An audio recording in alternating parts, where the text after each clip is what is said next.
Yeah. Oh, they've told me that before. Okay, then. All right. I guess now we know. That's how it goes. Okay, everyone. This is No Beard Shakespeare's Cymbeline. Strap in. I don't know. Okay. Okay, get ready. Get solid. I don't know what's happening. Who knows? Cymbeline. Act 1, Scene 1. Enter two lords addressing the audience. King Cymbeline but frowns. His daughter, the heir of's kingdom, whom he proposed to his wife's sole son, a widow that late he married, hath referred herself unto a poor but worthy gentleman. She's wedded, her husband banished, she imprisoned. All is outward sorrow, though I think the king be touched at very heart. So is the queen, and her son that much desired the match. He that is the queen's one son is a thing too bad for bad report, and he that hath her, that married her, alack, good man, and therefore banished, is a creature such as to seek through the regions of the earth for one his like. There would be something failing in them that should compare.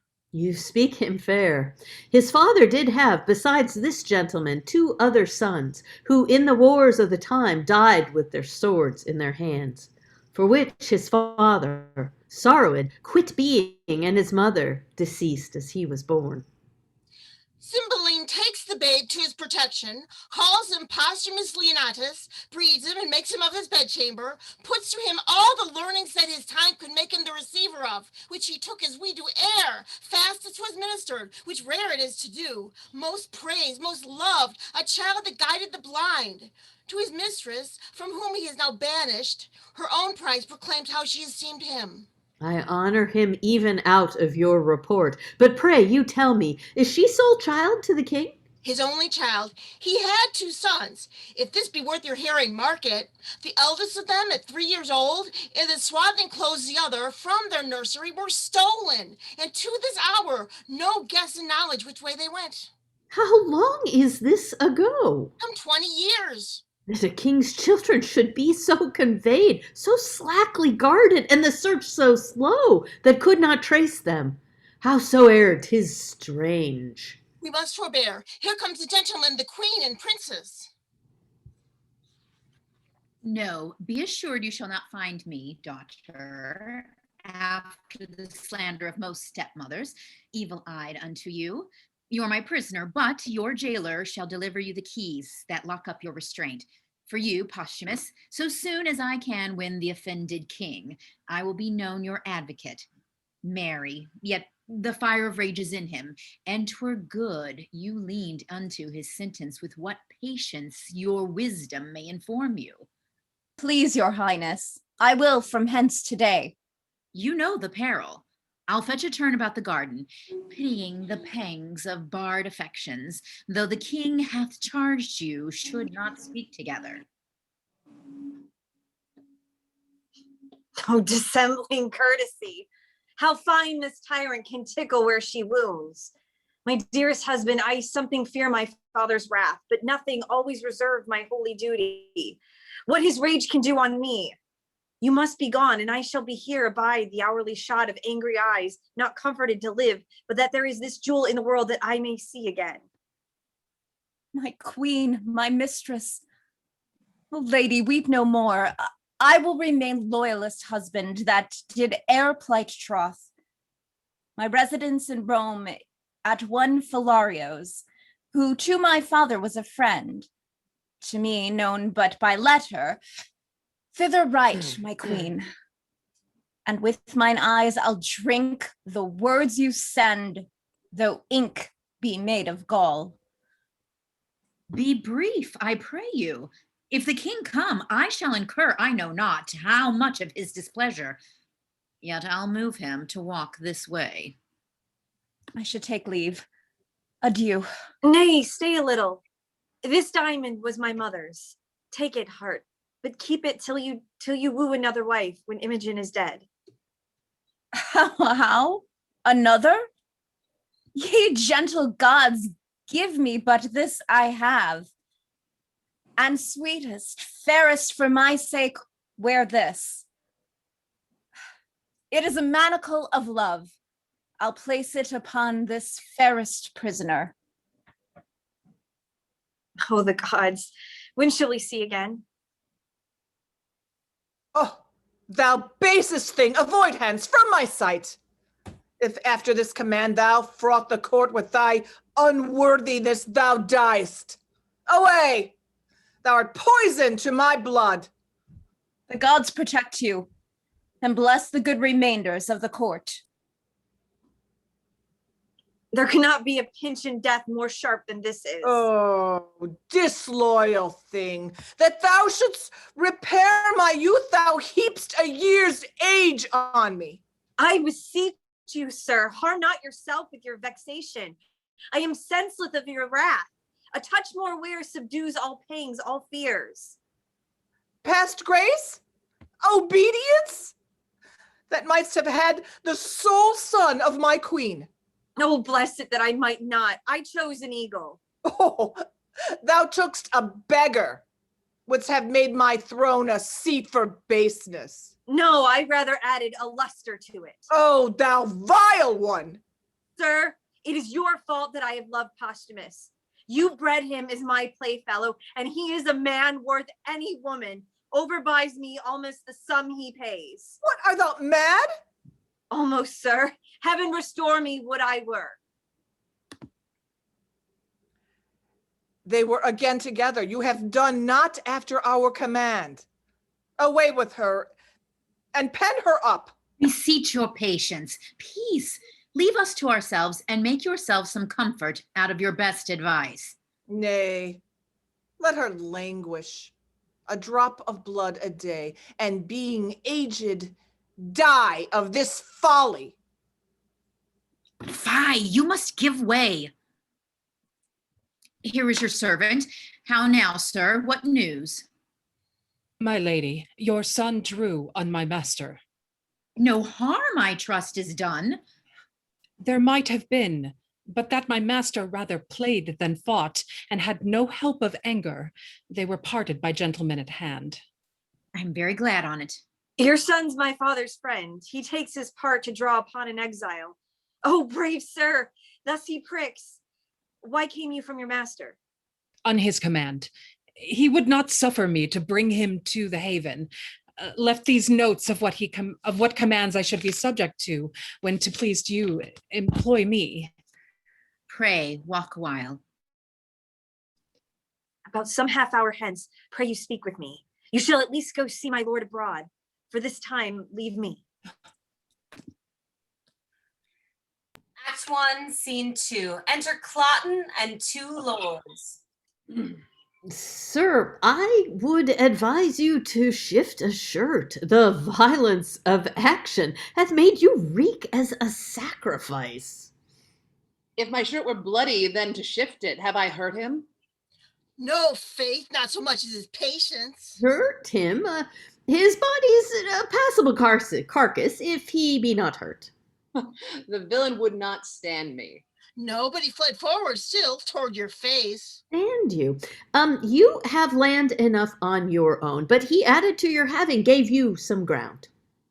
I would you had not come between us, and that she should love this fellow and refuse me. If it be a sin to make a true election, she is damned.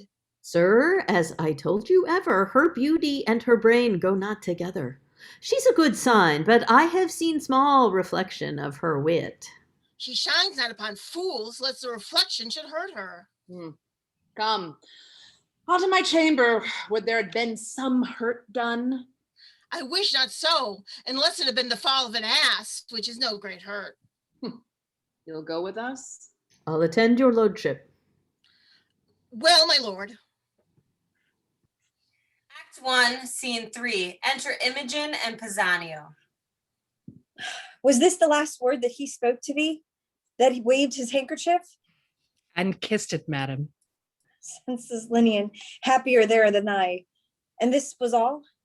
No, madam, for so long as he could make me with his eye or ear, still waving as the fits and stirs of his mind could best express how slow his soul sailed on. I would have broke mine eye strings, cracked them, but to look upon him till the diminution, then turned mine eye and wept. But good Pisano, when shall we hear from him? Be assured, madam, with his next vantage. I did not take my leave of him, but had most pretty things to say, ere I could tell him how I would think on him at certain hours, betwixt two charming words. Comes in my father, and like the tyrannous breathing of the north, shakes all our buds from growing.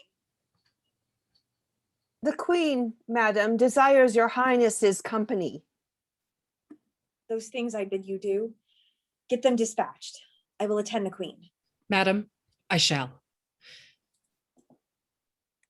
Act 1, Scene 4. Enter Philario, Iachimo, and a Frenchman. Believe it, sir, I have seen him in Britain. He was then of a crescent note, expected to prove so worthy as since he hath been allowed the name of. I have seen him in France. We had very many there could behold the sun with as firm eyes as he. This matter of marrying his king's daughter. Then his banishment. How comes he to sojourn with you? How creeps acquaintance? His father and I were soldiers together, to whom I have been often bound for no less than my life. Ah, here comes the Briton. Let him be so entertained amongst you as suits, with gentlemen of your knowing to a stranger of his quality. I beseech you all to be better known to this gentleman, whom I commend to you as a noble friend of mine. Sir, we are known together in Orleans. Since when I have been debtor to you for courtesies, which I will be ever to pay and yet pay still. Sir, you orate my poor kindness. I was glad I did adorn my countrymen and you upon importance of so slight and trivial a nature. By your pardon, sir. I was then a young traveler, but upon my mended judgment, if I offend not to say it, it is mended. My quarrel was not altogether slight. Faith, yes, to be put to the arbitrament of swords. Can we, with manners, ask what was the difference? 'Twas a contention in public, where each of us fell in praise of our country mistresses. These gentlemen at the time vouching, and upon warrant of bloody affirmation, his to be more fair, virtuous, wise, chaste, constant, qualified, and less attemptable than any, the rarest of our ladies in France. That lady is not now living, or this gentleman's opinion by this worn out. She holds her virtue still, and I my mind. You must not so far prefer her for ours of Italy. Being so far provoked as I was in France, I would abate her nothing, though I profess myself her adorer, not her friend. Ooh. If she went before others I have seen, as that diamond of yours outlusters many I have beheld, I could not but believe she excelled many. But I have not seen the most precious diamond that is, nor you the lady. I praised her as I rated her, so do I my stone. What do you esteem it at? More than the world enjoys. Oh, either your unparagon mistress is dead, or she is outprized by a trifle. Huh, you are mistaken. The one may be sold or given. The other is not a thing for sale, and only the gift of the gods. which the gods have given you. Which, by their graces, I will keep. Oh, you may wear her in title yours, but you know strange foul light upon neighboring pawns. Your ring may be stolen too. A cunning thief or a that way accomplished courtier would hazard the winning both of first and last. Your Italy contains none so accomplished a courtier to convince the honor of my mistress. I do nothing doubt you have store of thieves notwithstanding. I fear not my ring. Let us leave here, gentlemen. Oh, I dare thereupon pawn the moiety of my estate to your ring, which, in my opinion, or values it something, but I make my wager rather against your confidence than her reputation, and to bar your offense hereunto, I durst it attempted against any lady in the world. Your attempt, as you call it, deserve more. A punishment, too. Gentlemen, enough of this. It came in too suddenly. Let it die as it was born. I pray you, be better acquainted. What lady would you choose to assail? Yours, whom in constancy you think stands so safe. I will lay you 10,000 ducats to your ring that commend me to the court where your lady is, with no more advantage than the opportunity of a second conference, and I will bring from thence that honor of hers which you imagined so reserved. I will wage against your gold to it. My ring I hold dear as my finger. 'Tis part of it. Ah, you are afraid. Therein the wiser. If you buy lady's flesh at $1,000,000 a dram, you cannot preserve it from tainting. But I see you have some religion in you that you fear. This is but a custom in your tongue. You bear a graver purpose, I hope. I am the master of my speeches and would undergo what's spoken. I swear. Will you? I shall but lend my diamond till your return. My mistress exceeds in goodness the hugeness of your unworthy thinking. I dare you to this match. Here's my ring. I will have it no lay. By the gods, it is one. If I bring you no sufficient testimony that I have enjoyed the dearest bodily part of your mistress, my 10,000 ducats are yours. So is your diamond too. If I come off and leave her in such honor as you have trust in, she is your jewel, this your jewel, and my gold are yours. Provided I have your commendation for my more free entertainment. I embrace these conditions. Only thus far you shall answer. If you make your voyage upon her and give me directly to understand that you have prevailed, I am no further your enemy. She is not worth our debate. If she remain unseduced, you not making it appear otherwise, for your ill opinion and the assault you have made on her chastity, you shall answer me with your sword. Your hand, a covenant.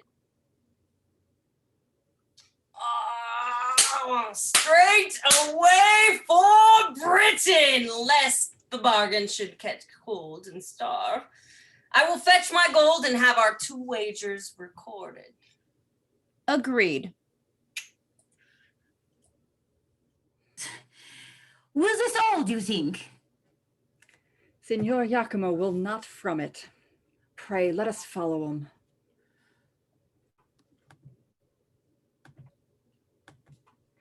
One, scene 5. Enter Queen and Cornelius. Now, Master Doctor, have you brought those drugs? Please, your highness, I... here they are, madam. But I beseech your grace, without offense, my conscience bids me ask, wherefore you have commanded me of these most poisonous compounds, which are the movers of a languishing death, but though slow, deadly. I wonder, Doctor, thou asked me such a question. Have I not been thy pupil long? Hast thou not learned me how to make perfumes, distill, preserve? Yea, so that our great king himself doth woo me oft for my confections.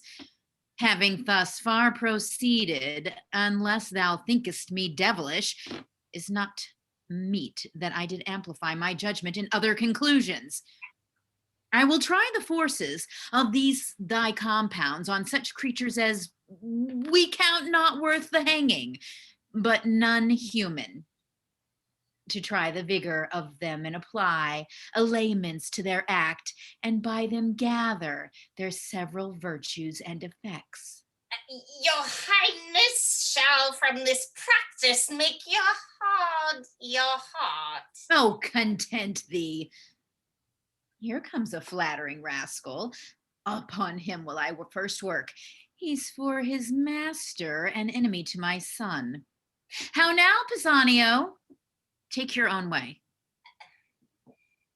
I do suspect you, madam, but you shall do no harm. Hark thee, a word. I do not like her. She doth think she has strange, lingering poisons. I do know her spirit, and will not trust one of her malice with such a drug of such a damned nature. Those she has will stupefy and dull the sense a while, which first perchance she'll prove on cats and dogs, then afterward up higher. But there is no danger in what show of death it makes, more than the locking up of spirits it makes, more to be more fresh, reviving. She is fooled with a most false effect, and I the truer so to be false with her. No further service, Doctor, until I send thee. I humbly take my leave. Weeps she still, sayest thou? Dost thou think in time she will not quench and let instructions enter? When thou shalt bring me word she loves my son, I'll tell thee on the instant that thou art then as great is thy master, greater, for his fortunes all lie speechless. Thou takest up, thou knowst not what, but take it for thy labor. It is the thing I made which hath the king 5 times redeemed from death. I do not know what is more cordial. Nay, I prithee take it. Think what a chance thou changest on, but think thou hast thy mistress still, to boot my son. Who shall take notice of thee? I'll move the king to any shape of thy preferment, such as thou it desire, and then myself. I chiefly am bound to load thy merit richly. Call my women. Think on my words. A sly and constant knave, not to be shaked. I have given him that which, if he take, shall quite unpeople her, and that which she after shall be assured to taste of too. So well done, Well done. The violets, cowslips, and the primroses bear to my closet. Fare thee well, Pisanio. Think on my words. And shall do. But when to my good lord I prove untrue, I'll choke myself. There's all I'll do for you. Act 1, Scene 6. Enter Imogen alone. A cruel father and a stepdame false, a foolish suitor to a wedded lady that hath her husband banished. Oh, my husband. Madam, a noble gentleman of Rome comes from my lord with letters. The worthy Leonatus is in safety and greets your highness dearly. Thanks, good sir. You're kindly welcome. All of her that is out of door, most rich. If she be furnished with a mind so rare, she is alone the Arabian bird, and I have lost the wager. Hopeness, be my friend. Arm me audacity from head to foot, or like the Parthian, I shall fly and fight, rather directly. He is one of the noblest note, to whose kindness I am most infinitely tied. Reflect upon him accordingly as you value your trust. Leonidas. So far as I read aloud, but even the very middle of my heart is warmed by the rest of that takes it thankfully. You are as welcome, worthy sir, as I have words to bid you, and shall find it so in all that I can do. Thanks, fairest lady. Beseech you, sir, desire my man's abode where I did leave him. He's strange and peevish. I was going, sir, to give him welcome. Continues well, my lord. His health, beseech you. Well, madam. Is he disposed to mirth? I hope he is. Exceeding pleasant. None a stranger there, so merry and so gamesome. He is called the Britain Reveler. When he was here, he did incline to sadness, and oftentimes not knowing why. I never saw him sad. There is a Frenchman, his companion, one an eminent monsieur that it seems much loves a Gallian girl at home. He furnaces the thick sighs from him, whilst the jolly Briton, your lord, I mean, laughs from his free lungs, cries, "Oh, can my sides hold to think that a man who knows by history, report, or his own proof what woman is, yea, what she cannot choose but must be, will 3 hours languish for assured bondage?" Will my lord say so? Aye, madam, with his eyes in flood with laughter, it is a recreation to be by and hear him mock the Frenchman. By heavens, no, some men are much to blame. Not he, I hope. Not he, but yet heaven's bounty towards him might be used more thankfully. In himself 'tis much, in you, which I count his beyond all talents. Whilst I am bound to wonder, I am bound to pity too. Why do you pity, sir? Two creatures heartily. Am I one, sir? You look on me. What wrack discern you in me deserves your pity? God. Oh, lamentable. What, to hide me from the radiant sun and solace in the dungeon by a snuff? I pray you, sir, of my demands. Why do you pity me? It is an office of the gods to venge it, not mine to speak on it. You do seem to know something of me or what concerns me. Pray you, since doubting things go ill often hurts more than to be sure they do, discover to me what both you spur and stop. Had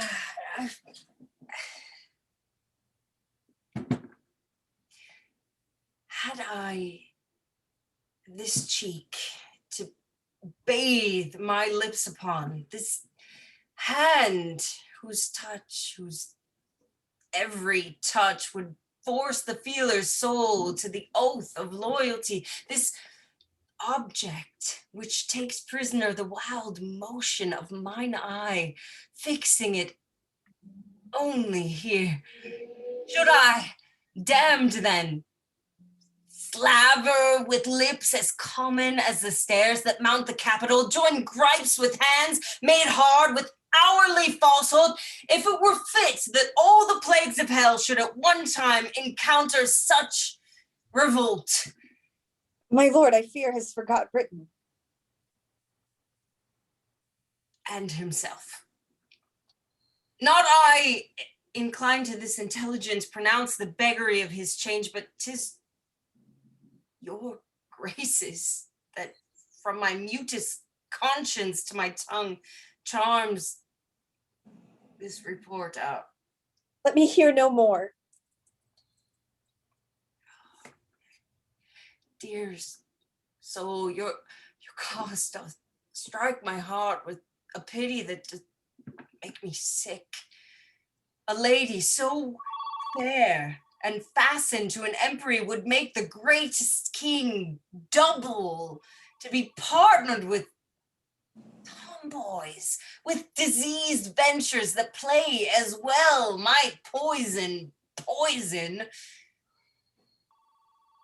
Be revenged, or she that bore you was no queen, and you recoil from your great stock. Revenged? How should I be revenged? If this be true, as I have such a heart that both mine ears must not in haste abuse, if it be true, how should I be avenged?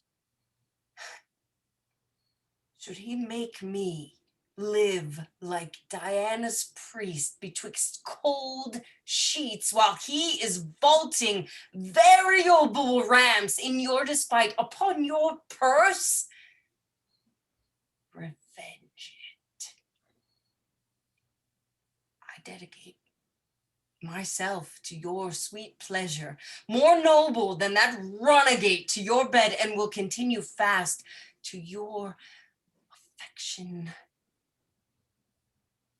Let me my service tender on your lips. Away, I do condemn mine ears that have so long attended thee. If thou wert honorable, thou wouldst have told this tale for virtue, not for such an ends thou seekest as base as strange. Thou wrongest a gentleman who is as far from thy report as thou from honor, and solicits her a lady that disdains thee and the devil alike. What hope, Pisanio? The king my father shall be made acquainted of thy assault. If he shall think it fit a saucy stranger in his court to mart, as in a Romish stew, and to expound his beastly mind to us, he hath a court he little cares, and for a daughter who he not respects at all. What hope, Pisanio? Oh, happy Leonatus!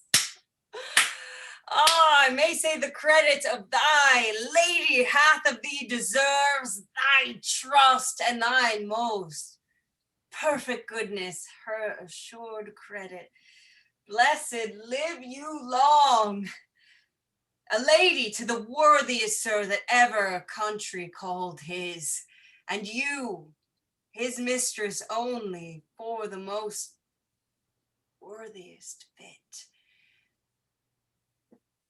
Give me your pardon. I have spoke this to know if your affiance were deeply rooted, and shall make your lord that which he is, new or And he is one, the truest mannered, such a holy witch that he enchants societies into him. Half all the men's hearts are his. You make amends. Yes, he sits amongst men like a descended god. He hath a kind of honor sets him off more than a mortal seeming. Be not angry, most mighty princess, that I have adventured to try your taking of a false report, which hath honored with confirmation your great judgment in the election of a sir so rare, which you know cannot err. The love I bear him made me to fan you thus, but the gods made you, unlike all others, shaftless. Pray your pardon. All's well, sir. Take my power in the court for yours. My humble thanks. I almost forgot to entreat your grace, but in a small request. Your lord, myself, and other noble friends are partners in the business. Pray, what is it? Some dozen Romans of us, and your lord, the best feather of our wing, have mingled sums to buy a present for the emperor, which I, the factor for the rest, have done in France. 'Tis plate of rare device and jewels of rich and exquisite form, their values great. And I am something curious, being strange to have them in safe stowage. May it please you to take them into protection.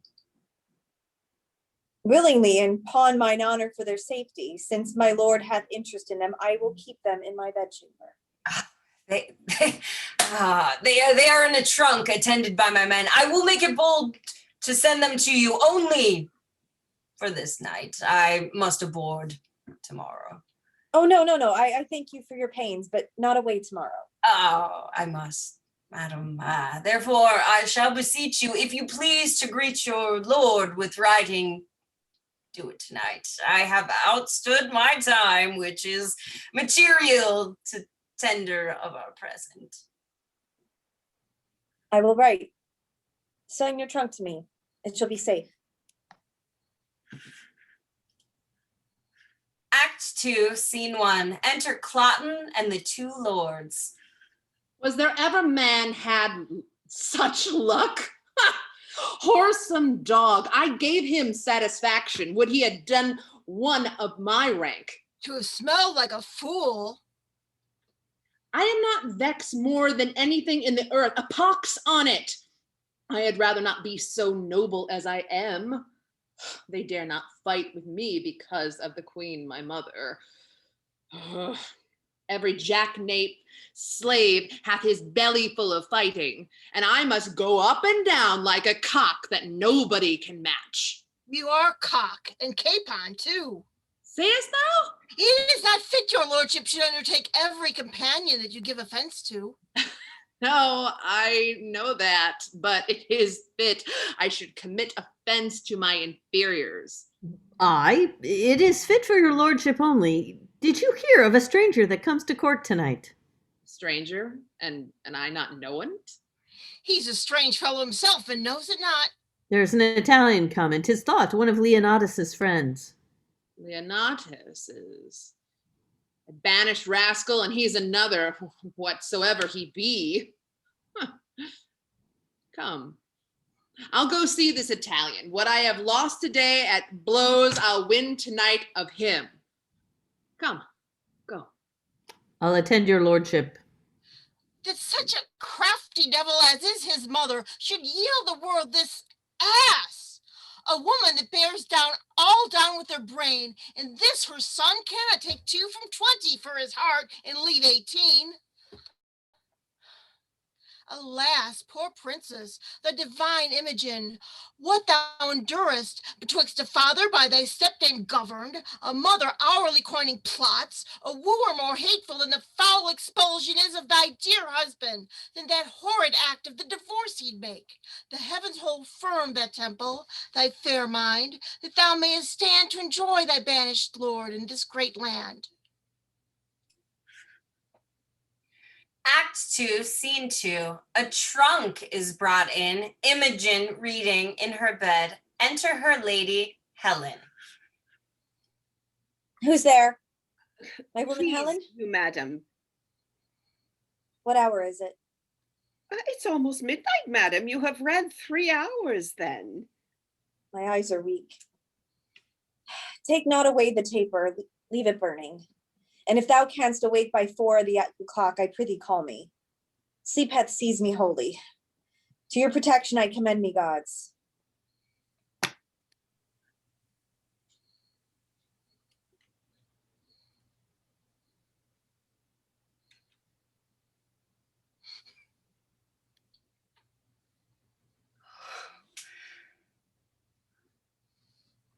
Oh, how bravely thou becomest thy bed, fresh lily, and whiter than the sheets that I might touch.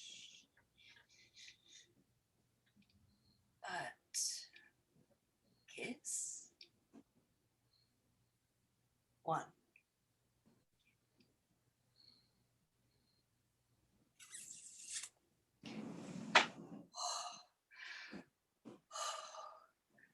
Tis her breathing that perfumes the chamber thus. But my design, to note the chamber, I will write it all down. All right, such and such pictures. There, the window. Such adornment of her bed, the heirs, figures, why, such and such the contents of the story.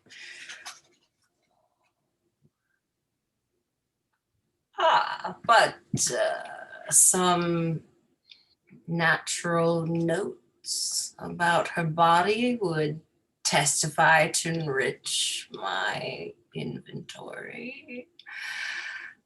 Oh, sleep, thou ape of death, lie dull upon her, but a monument. Oh, come off. Come off.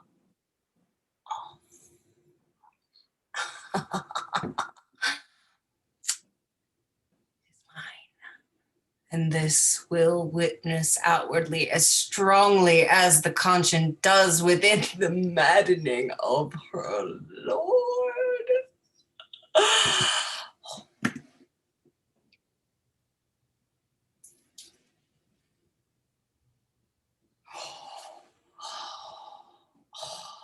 On her left breast, a mole, sink-spotted eye. Here's a voucher stronger than ever law could make. This secret will force him think I have picked the lock and ta'en the treasure of her honor.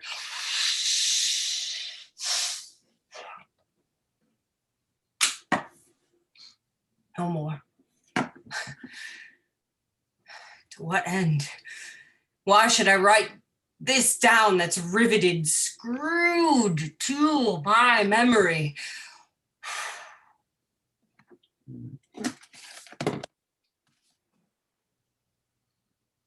She hath been reading late.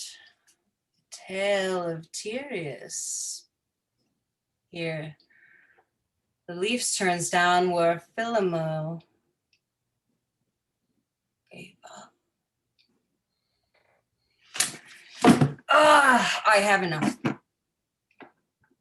To the trunk again, and shut the spring of it. Swift, oh, swift, you dragging knight, I lodge in fear.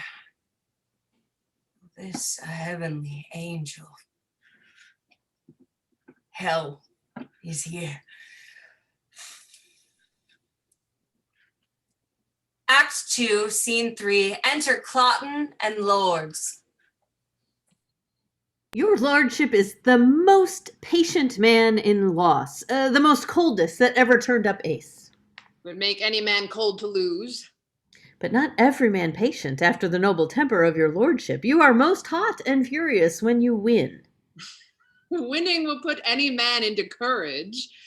If I could get this foolish Imogen, I should have gold enough. I would this music would come. I am advised to give her music a mornings. They say it will penetrate. Come on, tune! If you can penetrate her with your fingering, so we'll try with tongue too. If none will do, let her remain. But I'll never give o'er.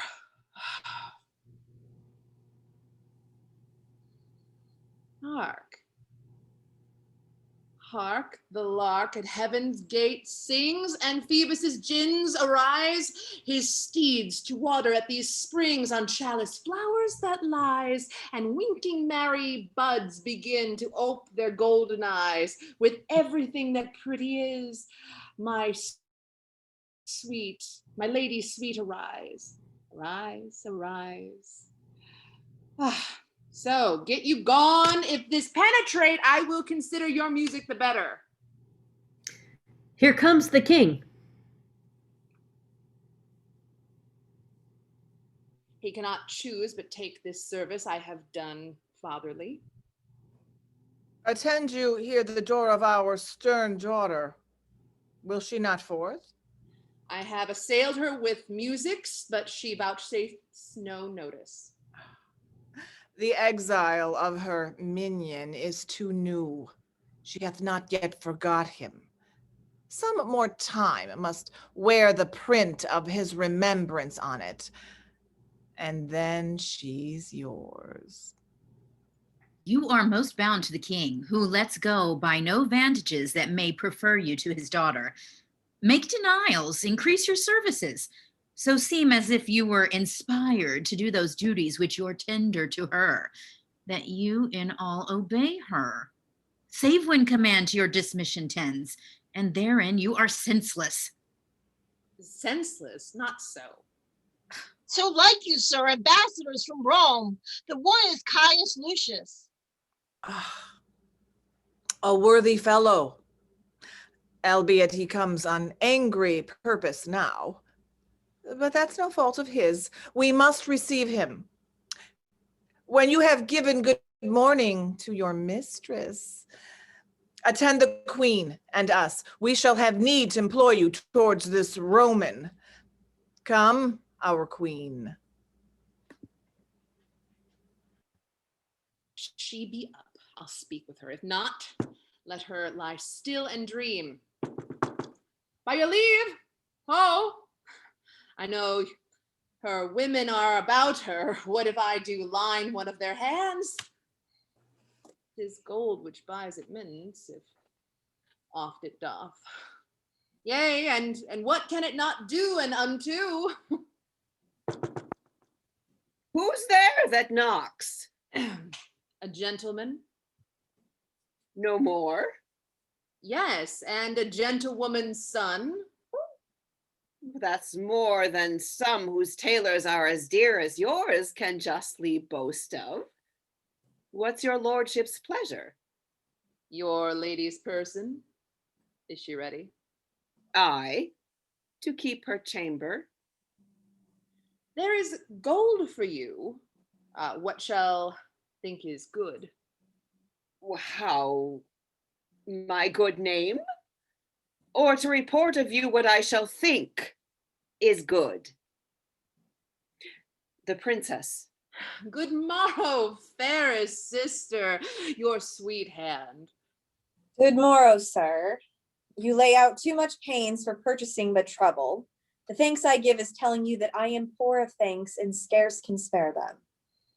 Still, I swear I love you.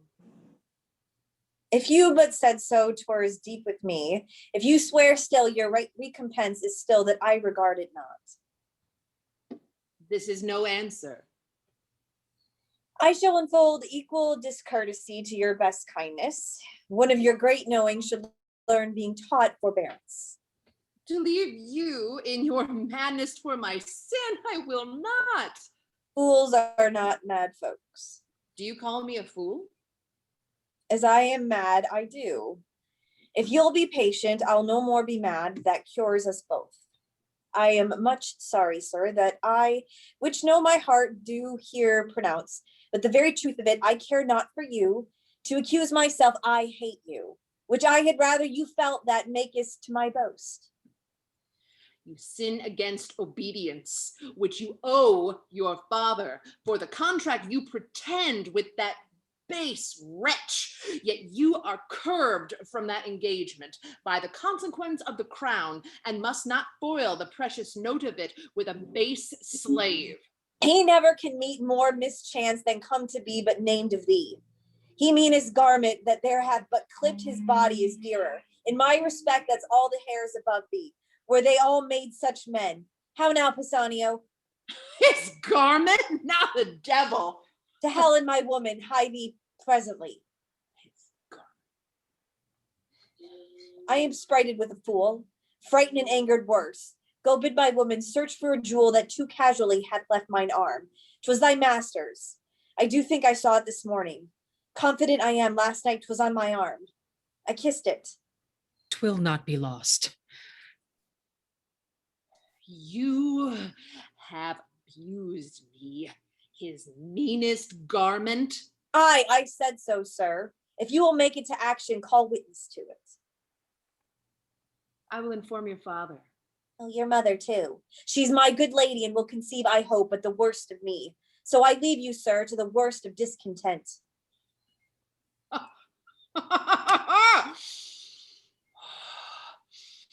I'll be revenged, his meanest garment. Well.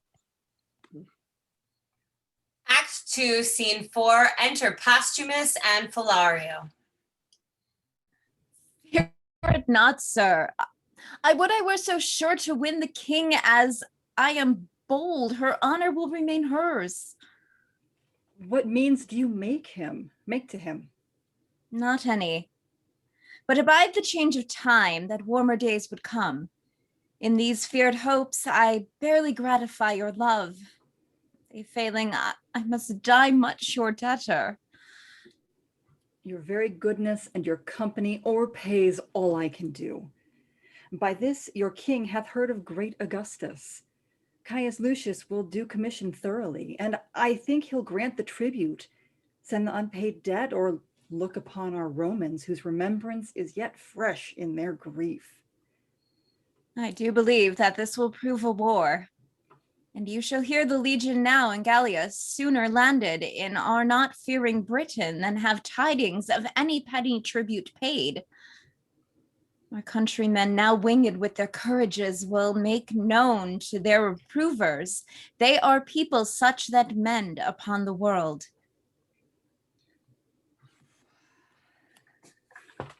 Welcome, Iachimo. I hope the briefness of your answer made the speediness of your return. Aha, your lady is one of the fairest I have looked upon. And therewithal the best. Or let her beauty look thorough a casement to allure false hearts and be false with them.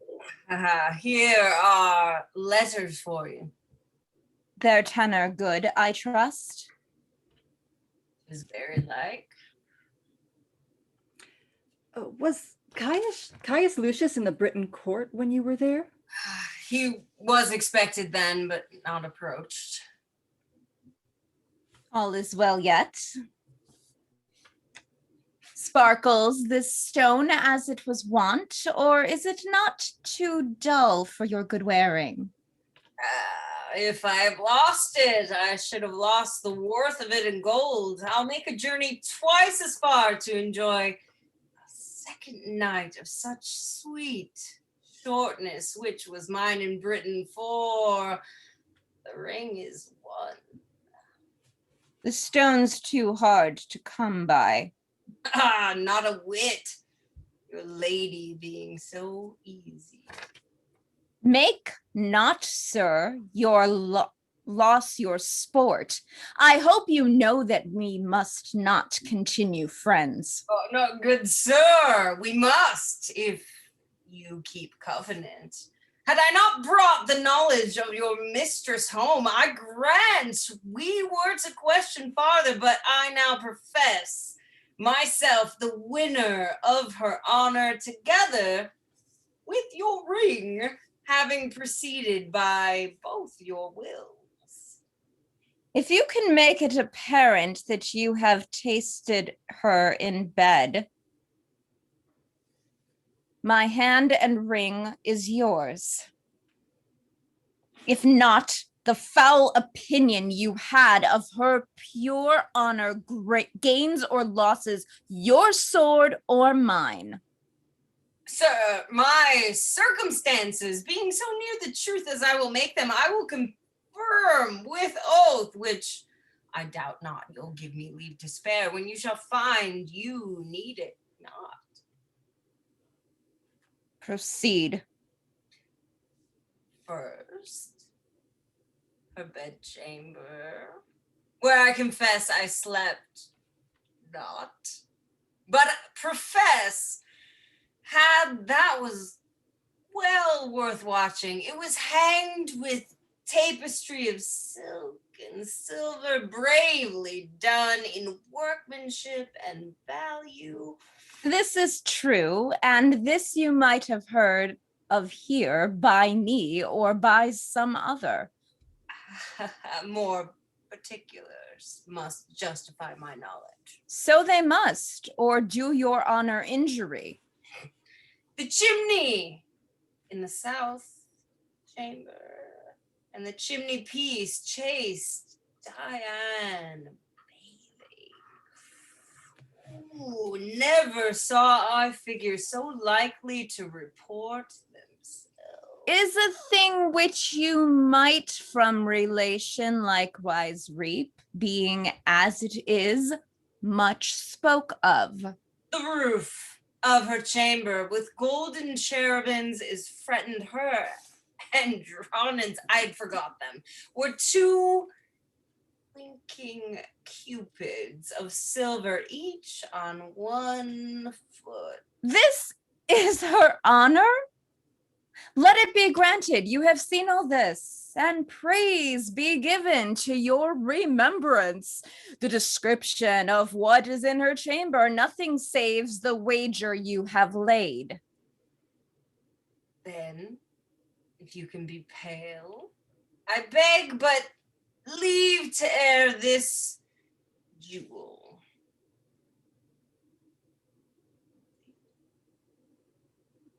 Now 'tis up again.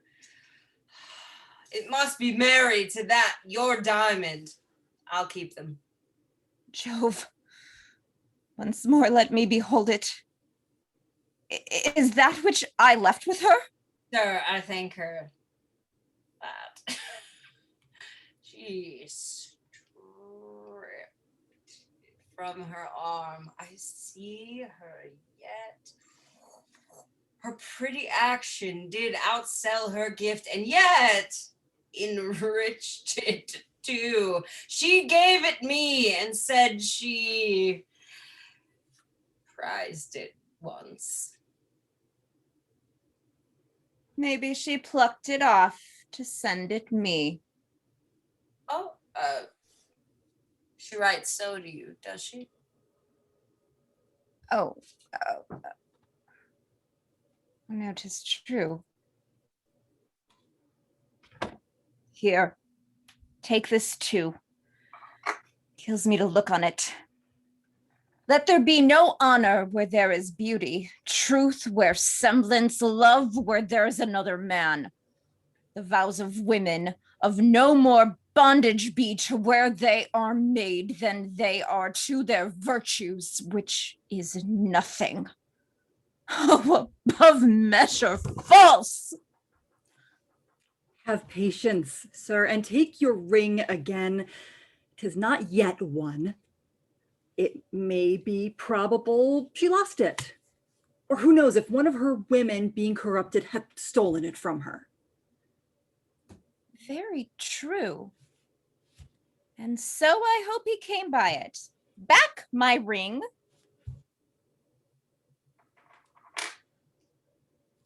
Render to me some corporal sign about her more evident than this, for this was stolen. By Jupiter, I had it from her arm. Hark you, he swears. By Jupiter, he swears. 'Tis true, nay, keep the ring. 'Tis true. I'm sure she would not lose it. Her attendants are all sworn and honorable, and they induced to steal it? And by a stranger? No, he hath enjoyed her. There, take thy hire, and all the fiends of hell divide themselves between you. Sir, be patient. This is not strong enough to be believed of one persuaded well of.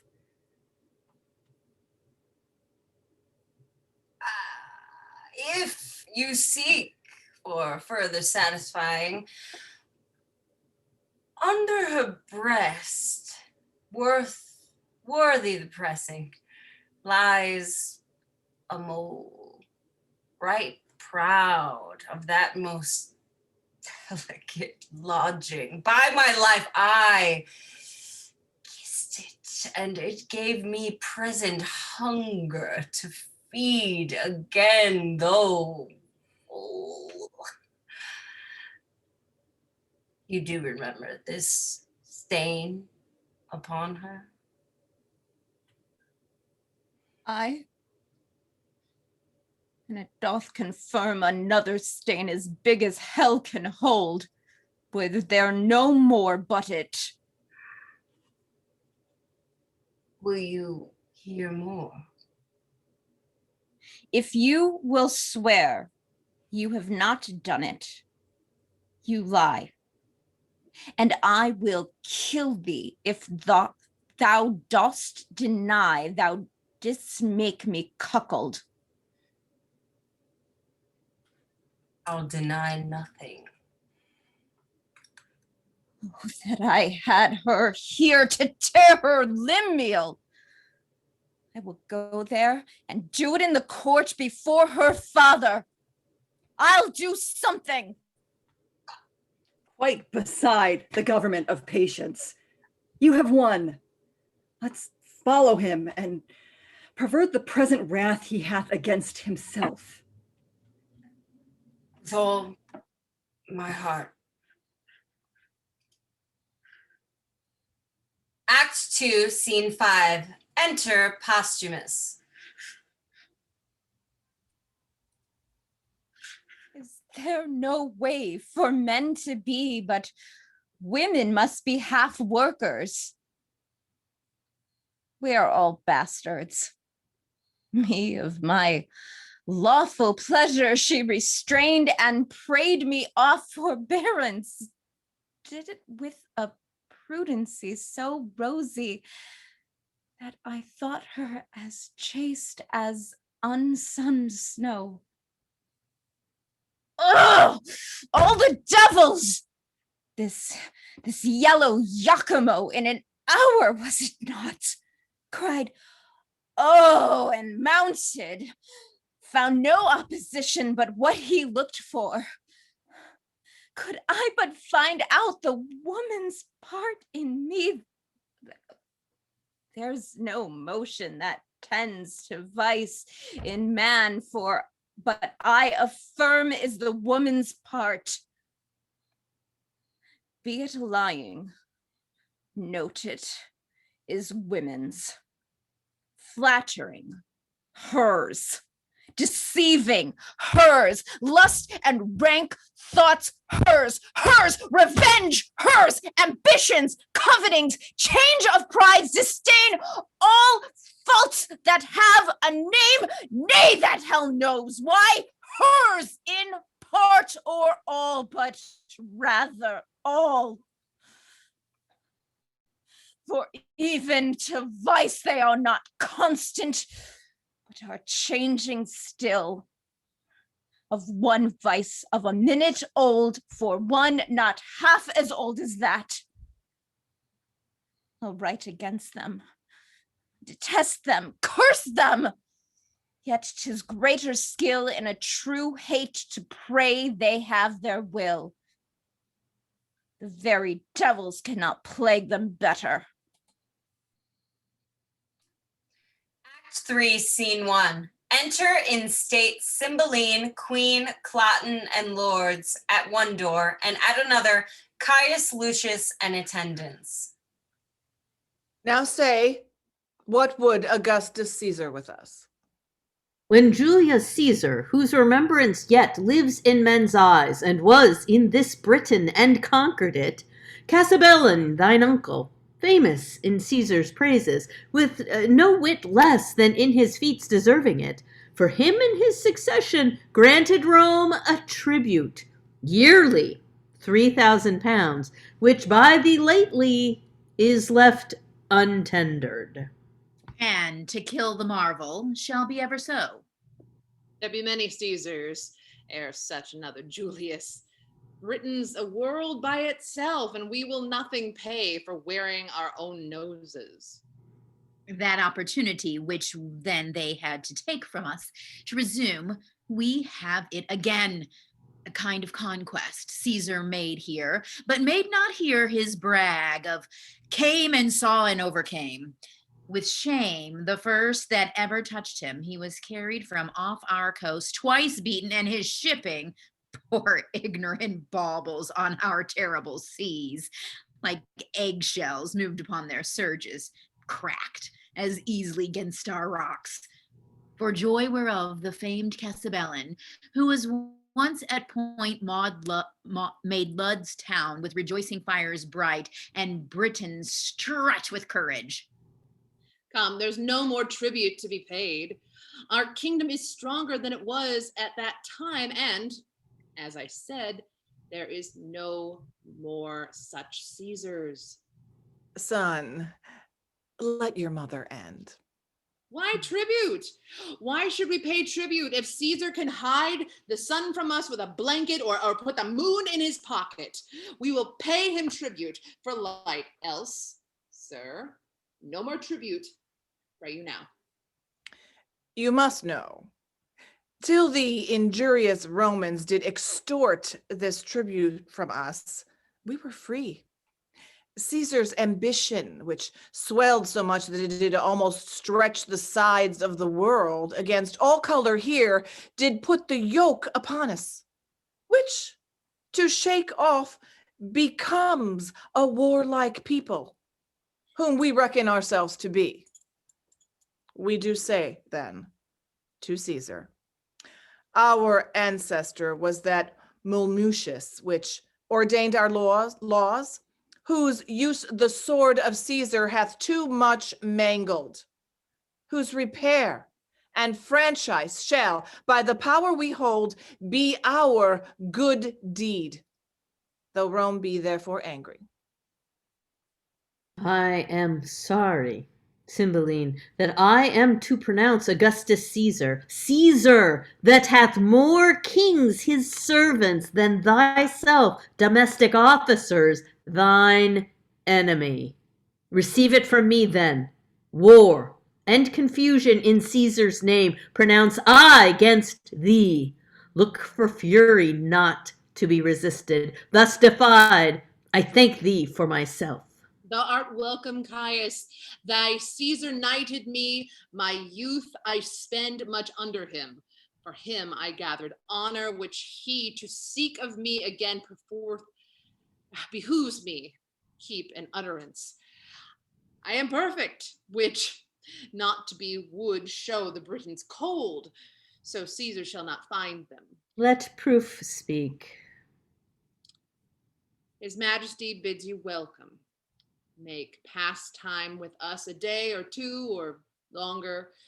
If you seek us afterwards, in other terms, you shall find us in our saltwater girdle. If you beat us out of it, it is yours. If you fall in the adventure, our crows shall fare the better for you. And there's an end. So, sir. I know your master's pleasure, and he mine. All that remain is welcome.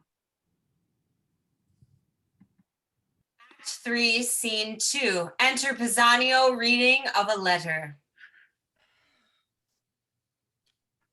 How? Of adultery?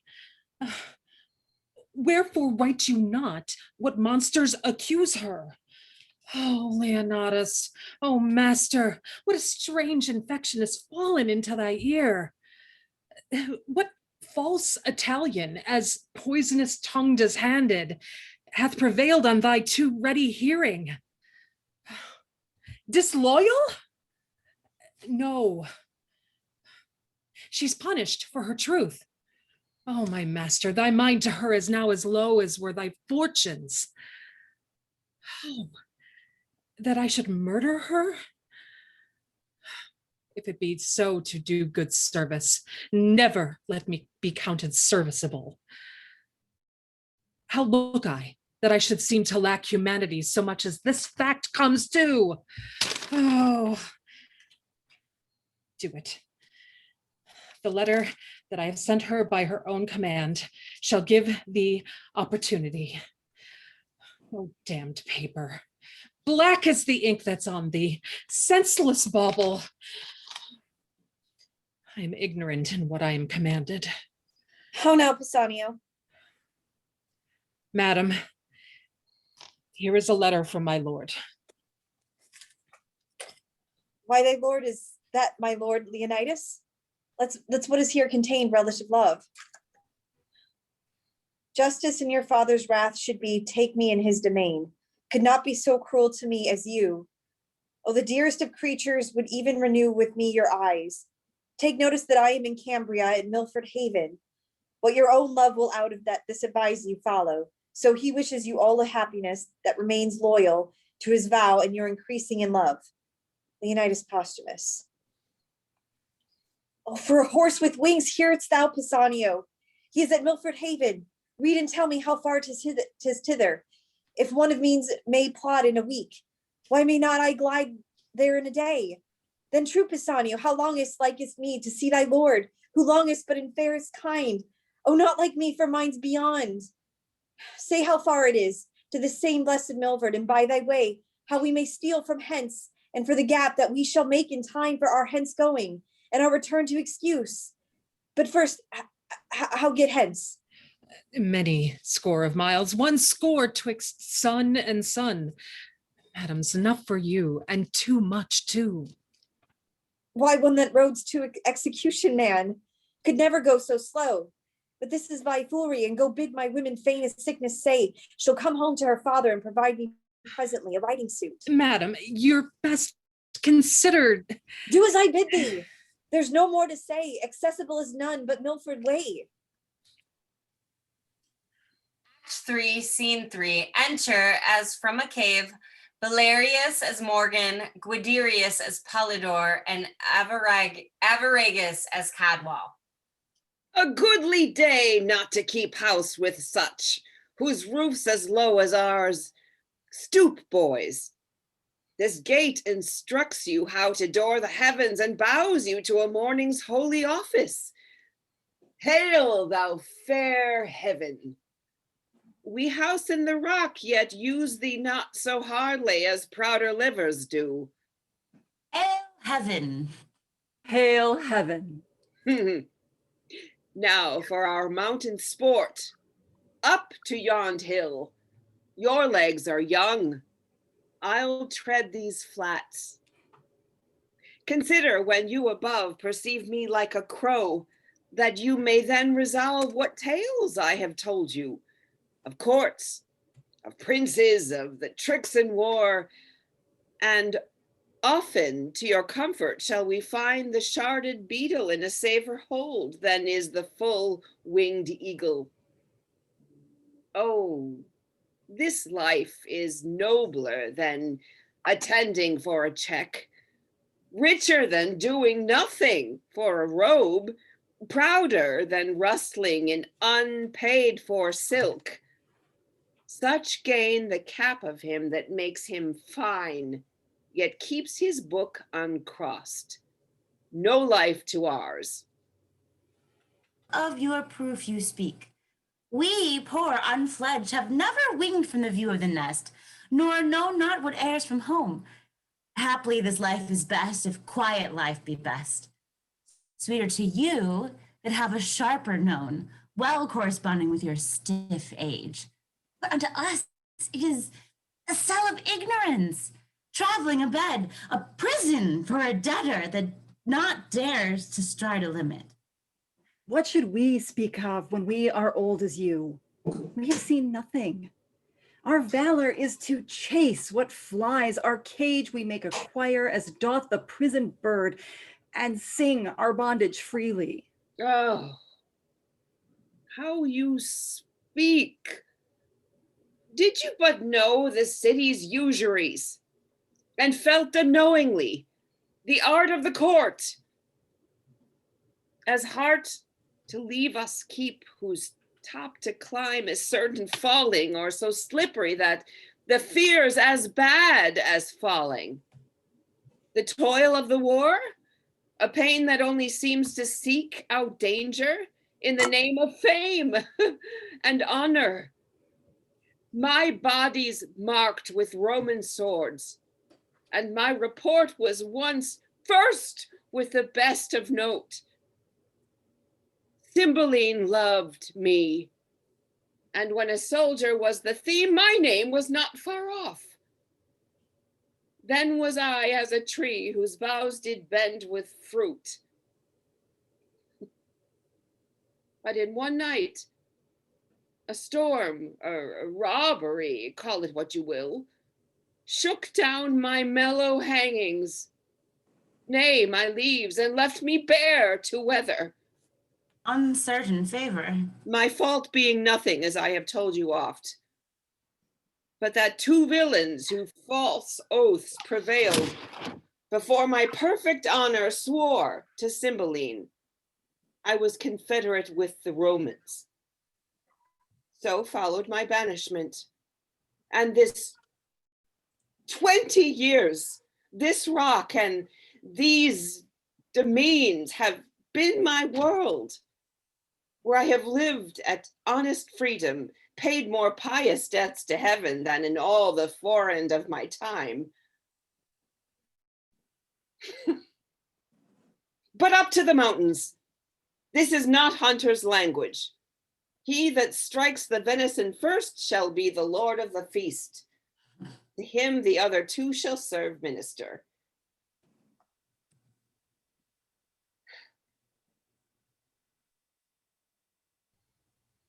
How hard it is to hide the sparks of nature. These boys know little they are the sons of the king, nor Cymbeline dreams that they are alive. They think they are mine, and though trained up thus meanly in the cave wherein they bow, their thoughts do hit the roof of palaces. The nature prompts them in simple and low things to prince it much beyond the tricks of others. This Pallador,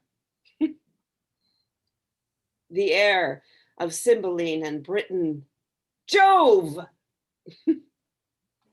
The king his father called Guiderius. When on my 3-foot stool I sit and tell him the warlike feats I have done, his spirits fly out into my story, say, thus mine enemy fell, and thus I set my foot on's neck. Even then the princely blood flows in his cheek. He sweats, strains his young nerves, and puts himself in posture that acts my words. The younger brother, Cadwell, once Arviragus, in as like a figure, strikes life into my speech and shows much more his own conceiving. Hark, the game is roused. O Cymbeline, heaven and my conscience knows thou didst unjustly banish me, whereon at 3 and 2 years old I stole these babes, thinking to bar thee of succession, and myself Belarius, that am Morgan called, they take for natural father. The game is up.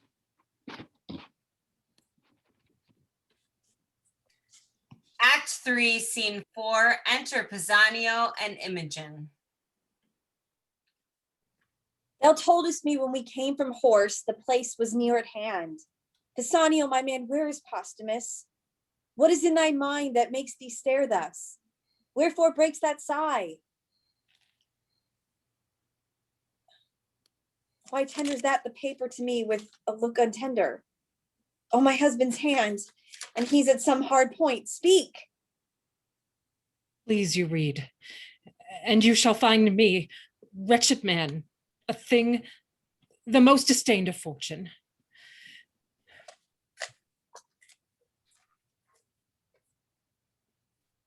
Thy mistress, Pisanio, hath played the strumpet in my bed. The testimonies whereof lies bleeding in me. I speak not of the weak surmises, but from proof as strong as my grief and as certain as I expect my revenge. That part thou, Pisanio, must act for me, if thy faith be not tainted with the breach of hers. Let thine own hands take away her life. I shall give thee opportunity at Milford Haven. She hath my letter for the purpose where, if thou fear to strike and to make me certain it is done, thou art the pander to her dishonor, equally to me disloyal. What shall I need to draw my sword? The paper hath cut her throat already. What cheer, madam? False to his bed. What is it to be false? To lie and watch there and to think on him? To weep twixt clock and clock? If sleep charge nature to break it fear with fearful dream of him and cry myself awake? This false to bed is it? Alas, good lady. I false? Thy conscious witness. Iachimo, thou didst accuse him of idiosyncrasy, and thou let's look like a villain. Now methinks thy favor's good enough. Poor I am stale, I must be ripped to pieces with me. Oh, Good madam, hear me. come, fellow, be thou honest. Do thou thy master's bidding? We thou seest him a little witness my obedience. Look, I draw the sword myself. Take it and hit. The innocent mansion of my love, my heart, fear not, 'tis empty of all things but grief. Thy master is not there, who is indeed the riches of it. Do his bidding and strike. Heads, vile instrument, thou shalt not damn my hand. Why, I must die, and if I do not by thy hand, thou art no servant of thy master's. Come, here's my heart. The lamb entreats thy butcher. Where's thy knife? Thou art too slow to do thy master's bidding when I desire it too. Oh, gracious lady, since I received command to do this business, I have not slept one wink. Do it into bed then. I'll wake mine eyeballs out first. Wherefore then didst undertake it? Why hast thou abused so many miles with a pretense? This place, mine action and thine own. The perturbed court from my being absent, whereunto I never purpose return. Why hast thou gone so far?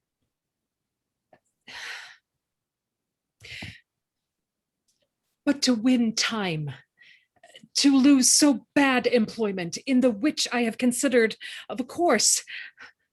Good lady, hear me with patience. talk thy tongue weary, speak. I have heard I am a strumpet, and mine ear therein false struck can take no greater wound.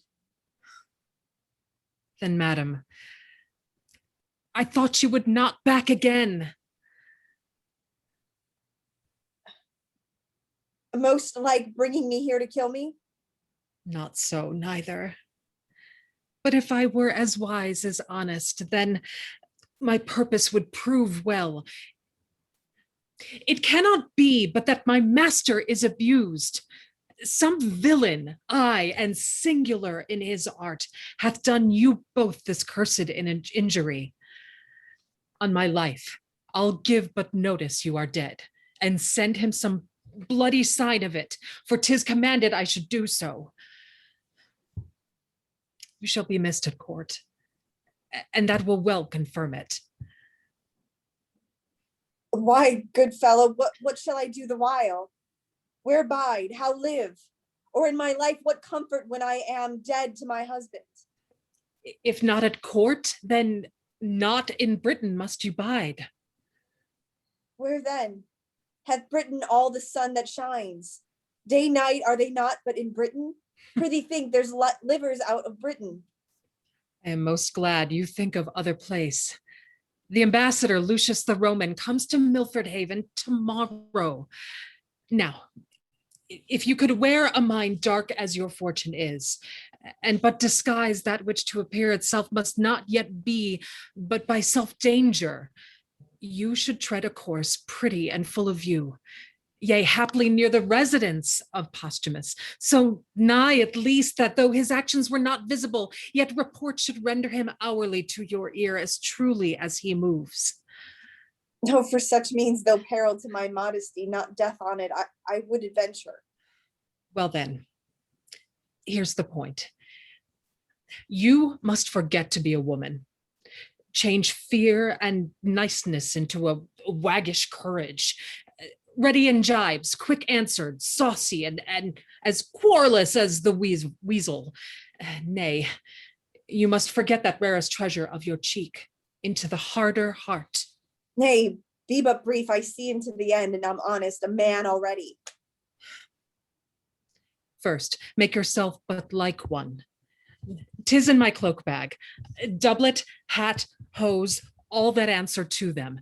Would you in their serving, and with what imitation you can borrow from youth of such a season, for noble Lucius present yourself, desire his service, and then with joy he will embrace you, for he's honorable, and doubling that most holy. Your means abroad, you have me, rich, and I will never fail beginning nor supplement. Thou art all the comfort the gods will diet with me. This attempt I am soldier to, and will abide it with thee. A prince's courage. Away, I prithee. Well, madam, we must take a short farewell.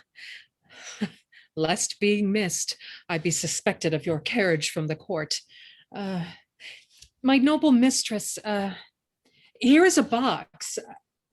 I had it from the queen. What's in it is precious. If you are sick at sea or a stomach qualmed at land, a dram of this will drive away distemper. To some shade and fit you to your manhood.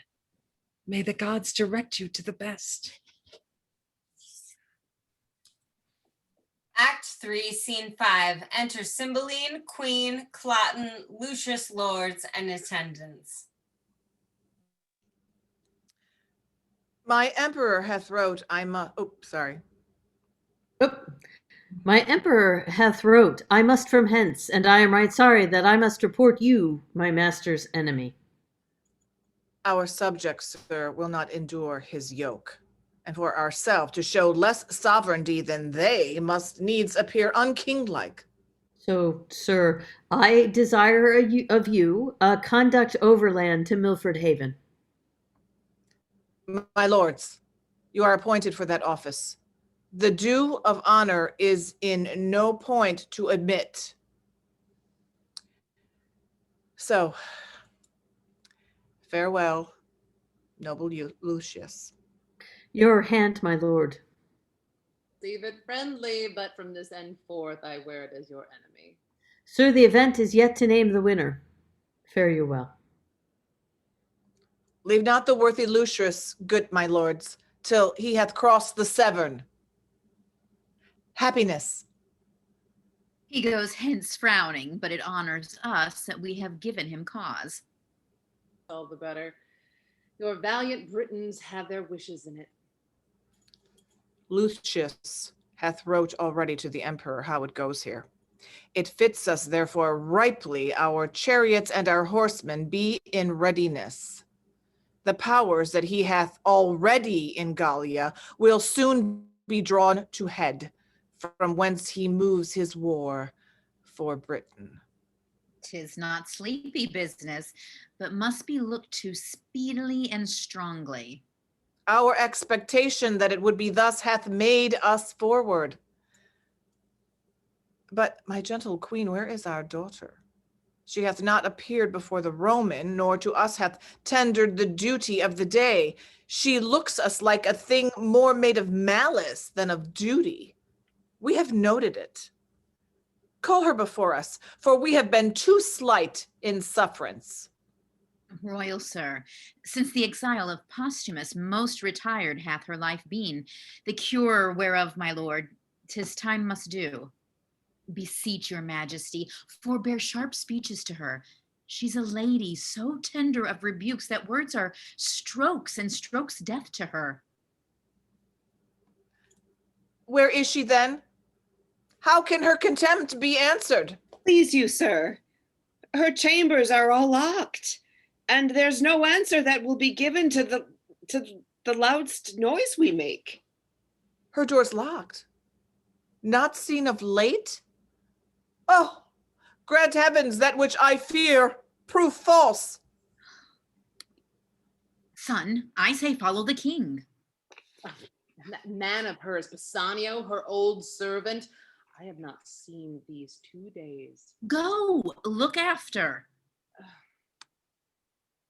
Pisanio, thou that standst so for Posthumus, he hath a drug of mine. I pray his absence proceed by swallowing that, for he believes it is a thing most precious.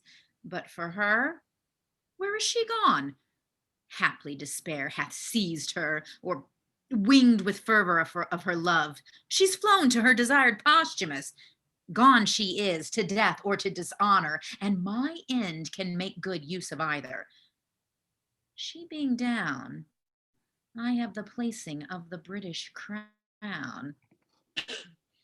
How now, my son? 'Tis certain she is fled. Go in and cheer the king. He rages. None dare come near him. All the better. May this night forestall him of the coming day. I love and hate her, for she's fair and royal, and she hath all courtly parts more exquisite than ladies, woman. For every one the best she hath, and she of all compounded outsells them all. I love her therefore, but disdaining me and throwing favors on the low Posthumus slanders so her judgment that what else rare is choked. And in that point I will conclude to hate her, nay, indeed, to be revenged upon her. For when fools shall... Oh, who is here? What, are you packing, villain? Where is thy lady? In a word, or else thou art straight away with the fiend. Oh, good, my lord. I will not ask again. Close, villain, I'll have this secret from thy heart, or rip thy heart to find it. Is she with Posthumus, from whose so many weights of baseness cannot dram of worth be drawn? Alas, my lord, how can she be with him? When was she missed? He is in Rome. Where is she, sir? Come nearer. Oh, my all-worthy lord. Oh, worthy villain, discover where thy mistress is at once. At the next word, no more of worthy lord. Speak, or thy silence of the instant is thy condemnation and thy death. Then, sir, this paper is the history of my knowledge touching her flight. She's far enough, and what he learns by this may prove his travail, not her danger. I'll write to my lord she's dead. Oh, Imogen, safe mayst thou wander, safe return again. Sirrah, is this letter true? Sir, as I think. It is Posthumus's hand. I know it, sirrah. If thou wouldst not be a villain, but do me true service, undergo those employments wherein I should have cause to use thee with a serious industry. That is, what villainy soe'er I bid thee do to perform it directly and truly, I would think thee an honest man. Well, my good lord. Wilt thou serve me? Sir, I will. Give me thy hand. Here's my purse. Hast any of thy late master's garments in thy possession? I have, my lord, at my lodging the same suit he wore when he took leave of my lady and my mistress. Ah! The first service thou dost me, fetch that suit hither. Let it be thy first service. Go. I shall, my lord. Meet thee at Milford Haven. Even there, thou villain Posthumus, I will kill thee. I would these garments were come.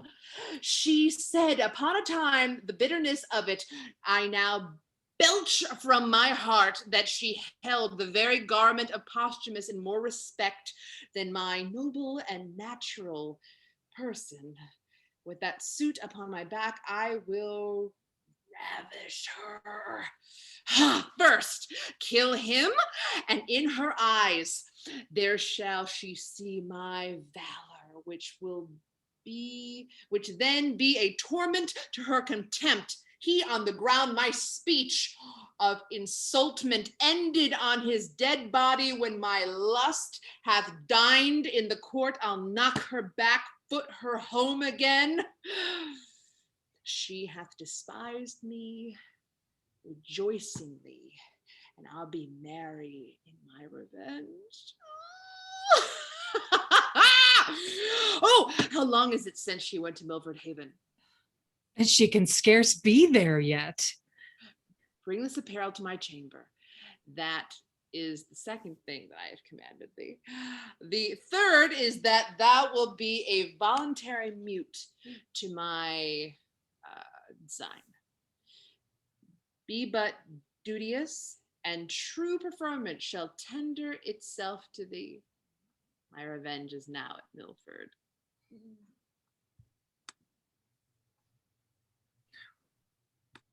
Thou bidst me to my loss.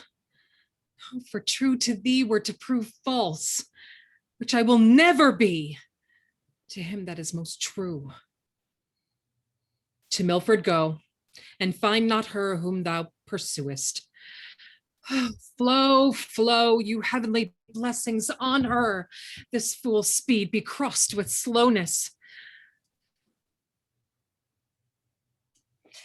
Act 3, Scene 6. Enter Imogen alone, dressed as a boy, Fideli.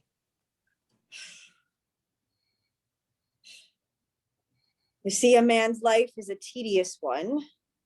I have tired myself, and for 2 nights together have made the ground my bed. I should be sick, but that my resolution helps me.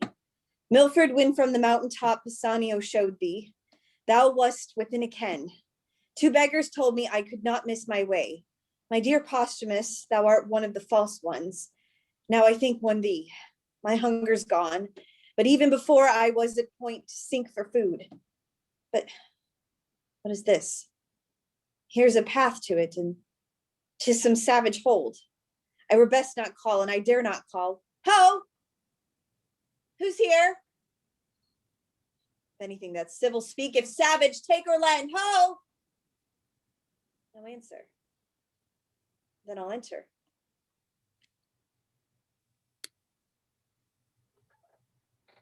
You, Polydor, are master of the feast.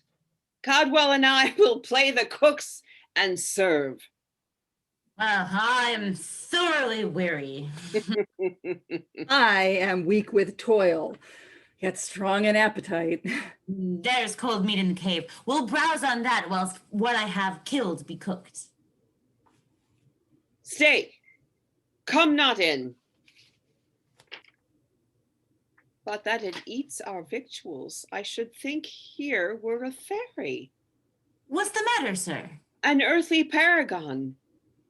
Behold a divineness no elder than a boy.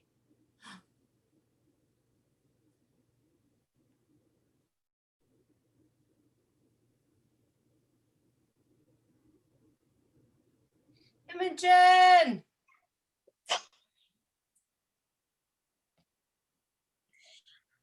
Good masters, harm me not. Before I entered here, I called and thought to have begged or bought what I have took. Good troth, and I have stole not, nor would not, though I had found. Gold stored in the floor, here's money for my meat. I would have left it on the board so soon as I have made my meal and parted with prayers for the provider. Money, youth? All gold and silver rather turn to dirt, as 'tis no better reckon but of those who worship dirty gods.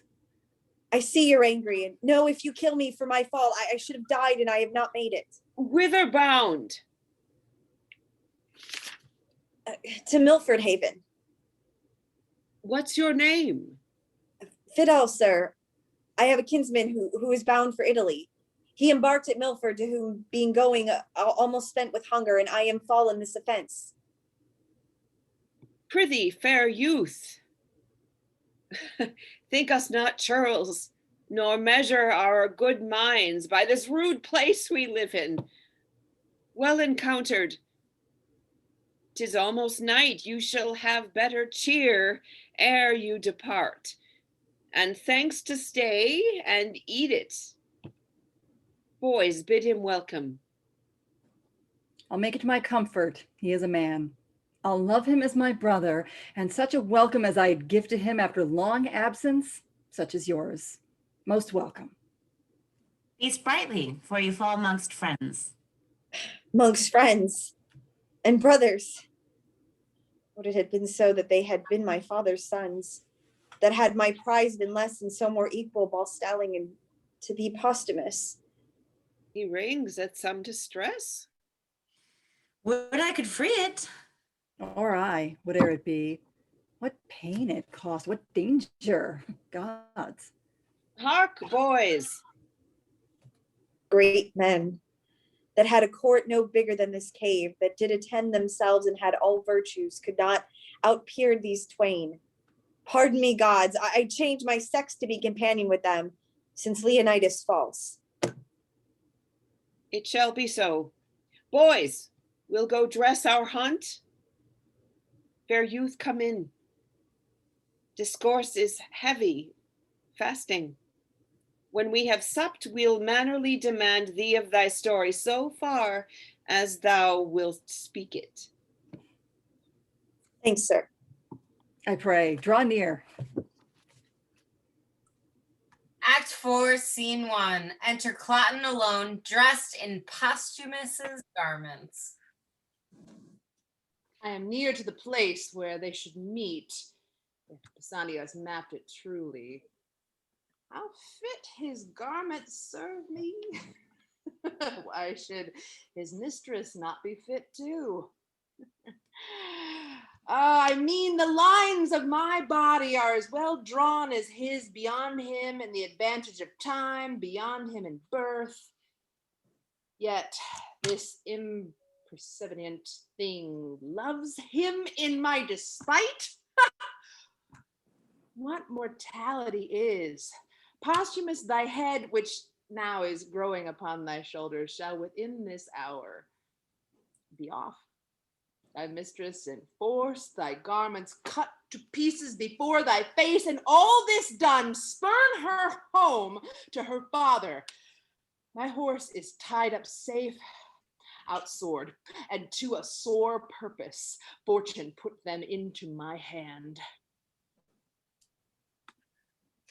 Act 4, Scene 2. Enter Belarius as Morgan, Guiderius as Polydor, Arviragus as Codwell, and Imogen as Fideli from the cave. You are not well. Remain in the cave. We'll come to you after hunting.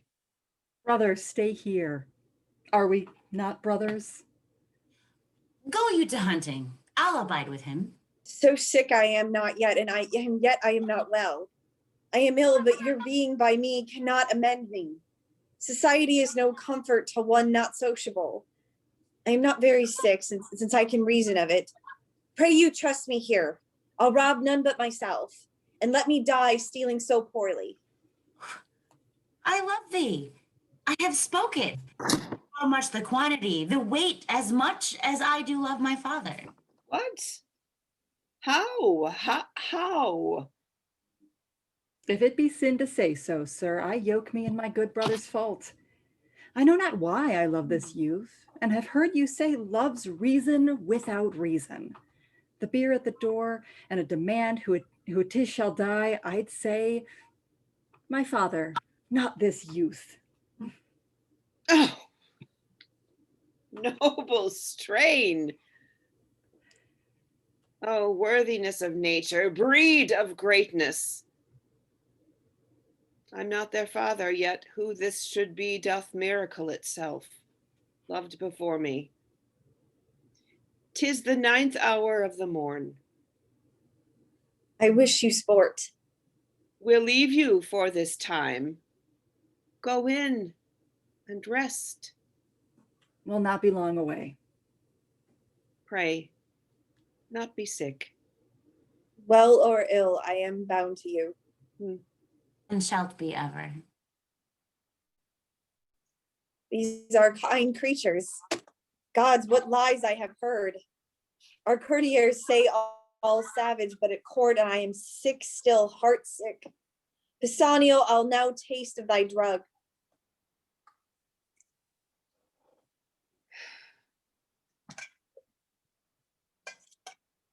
It is great morning. Come away. Who's there?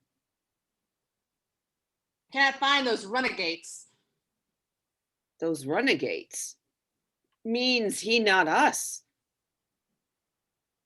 I partly know him. 'Tis Cloten, the son of the queen. I fear some ambush.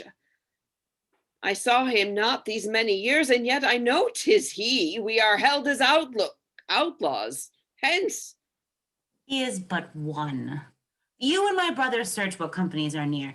Pray you, away. Let me alone with him. Soft, what are you that fly me thus? Some villainous mountaineers? I have heard of such. What slave art thou? A lawbreaker, a villain? Yield thee, thief. To who? To thee? What art thou? Have not I an arm as big as thine? A heart as big? Thy words, I grant, are bigger, for I wear not my dagger in my mouth. Say what thou art, why I should yield to thee.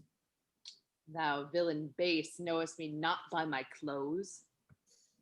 No, nor thy tailor, rascal. Thou precious varlet. My tailor made them not.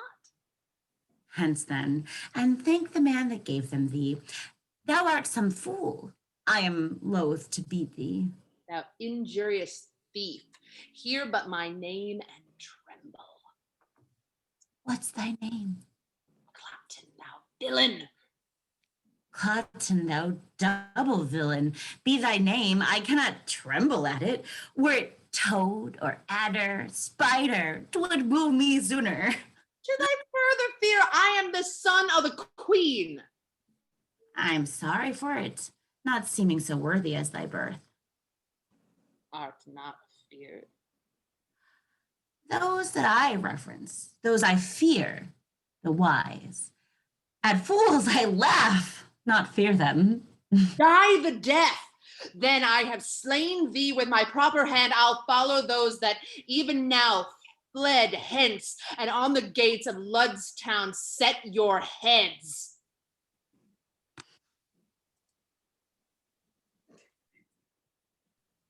No companies abroad? None in the world. You did mistake him, sure. I cannot tell. Long is it since I saw him, but time hath nothing blurred those lines of favor which then he wore. The snatches in his voice and burst of speaking were as his. I am absolute, 'twas very Cloten. In this place we left them. I wish my brother made good time with him. But see thy brother. Cloten was a fool. Not Cornelius could have knocked out his brains, for he had none. Yet I, not doing this, the fool had borne my head as I do his. What hast thou done? I am perfect. What? Cut off one Cloten's head? Some the queen, after his own report, who called me traitor mountaineer and swore with his very hands he'd displace our heads and set them on Ludstown. We are all undone. Why, worthy father? What have we to lose but that he swore to take our lives? The law protects, not us. Then why should we be tender to let an arrogant piece of flesh threaten us? But he must have some attendance.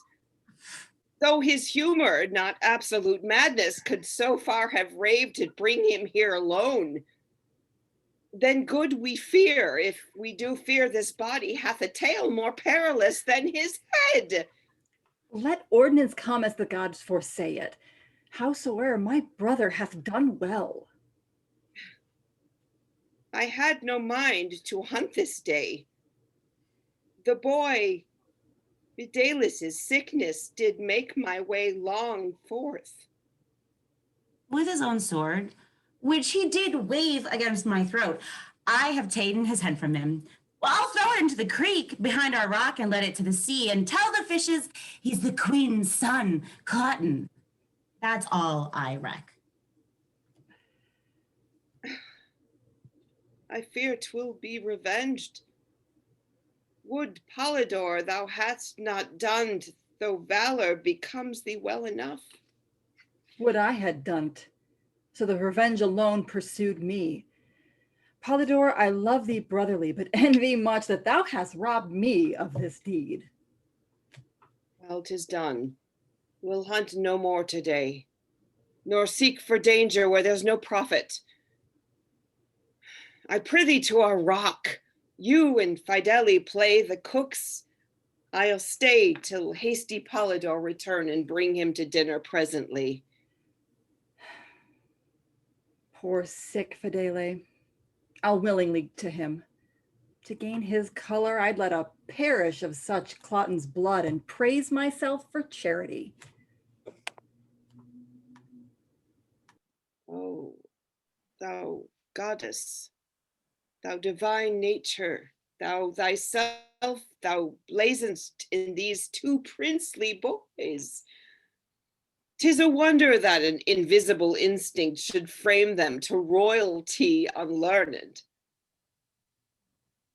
Yet still it's strange what Cloten's being here to us portends, or what his death will bring us. Where's my brother? He went hence even now.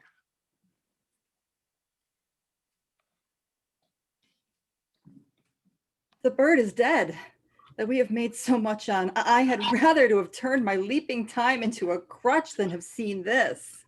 No. Oh, melancholy, how found you him? Stark, as you see, reposing on a cushion. Where? On the floor. his arms thus leaguered. I thought he slept, yet no. Ah, if you be gone, we'll make your grave a bed, and worms will not come to thee.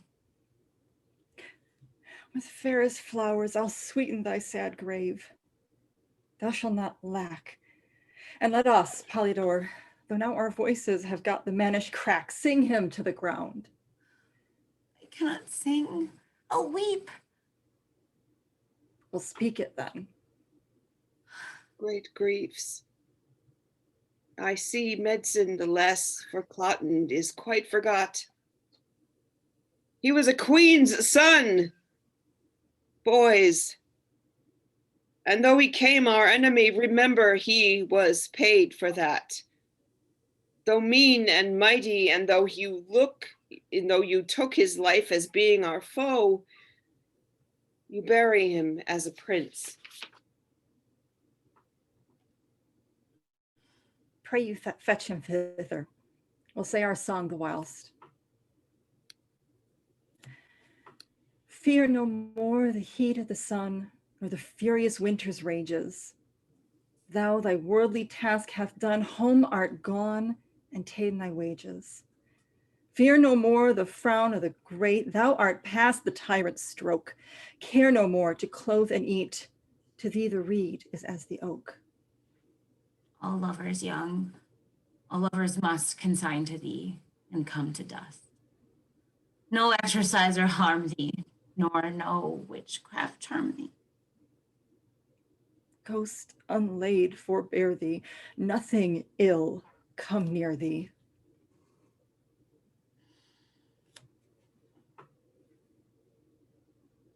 Come on away, apart upon our knees. The ground that gave them first has them again. Their pleasures here are past, so is their pain. Yes, sir, to Milford Haven, which is the way. I have gone all night.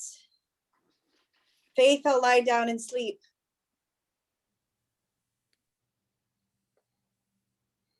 It's soft, no bedfellow. I hope I dream, for so I thought I was a cave keeper and cooked to honest creatures, but 'tis not so. The dream's here still, even when I wake, is it a headless man? The garments of Posthumus. I know the shape of the leg, and this is his hand. Murder in heaven, how 'tis gone. Pisanio, conspired with the regulus devil Cloten, have here cut off my lord, damned Pisanio. 'Tis he and Cloten. Oh, Posthumus, alas, where's thy head? Where's that eye me? Where's that? Pisanio might have killed thee at the heart and left this head on. How should this be? Pisanio, the drug he gave me, which he said was precious and cordial to me, and have I not found it murderous to the senses? That confirms it home. Give color to my pale cheek with thy blood. The Senate hath stirred up the confiners and gentlemen of Italy, most willing spirits that promise noble service, and they come under the conduct of bold Iachimo with the next benefit of the wind. This forwardness makes our hopes fair. Command our present numbers, be mustered. Bid the captains look to it. Now, Faith, what have you dreamed of late of this war's purpose? Last night the very god showed me a vision. I saw a Joe's bird, the Roman eagle, winged from the spongy south to this part of the west, there vanished in the sunbeams, which portends, unless my sins abuse my divination, success to the Roman host. Dream often so, and never false. Soft. Oh, what trunk is here without his top? The rune speaks that sometime it was a worthy building. How? A page? Or dead, or sleeping on him, but dead rather, for nature doth abhor to make his bed with the defunct of sleep, or sleep upon the dead. Let's see the boy's face. He's alive, my lord. Who is this thou makest thy bloody pillow? Who is it? What art thou? I am nothing, or if not, nothing to be were better. This was my master. There is to be were better. That was my master, and there is no more such masters. I may wander, try many, and all good serve truly never find such another master.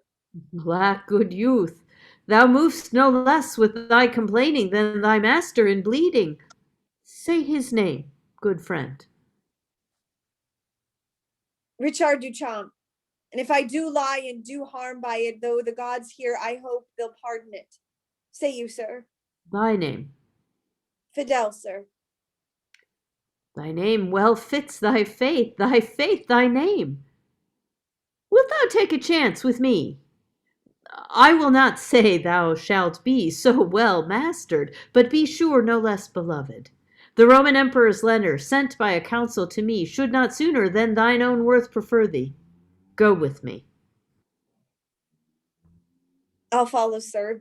But first, and please it the gods, I'll hide my master from the flies as deep as their poor pickaxes can dig. And when such as I can, twice o'er, I'll weep and sigh.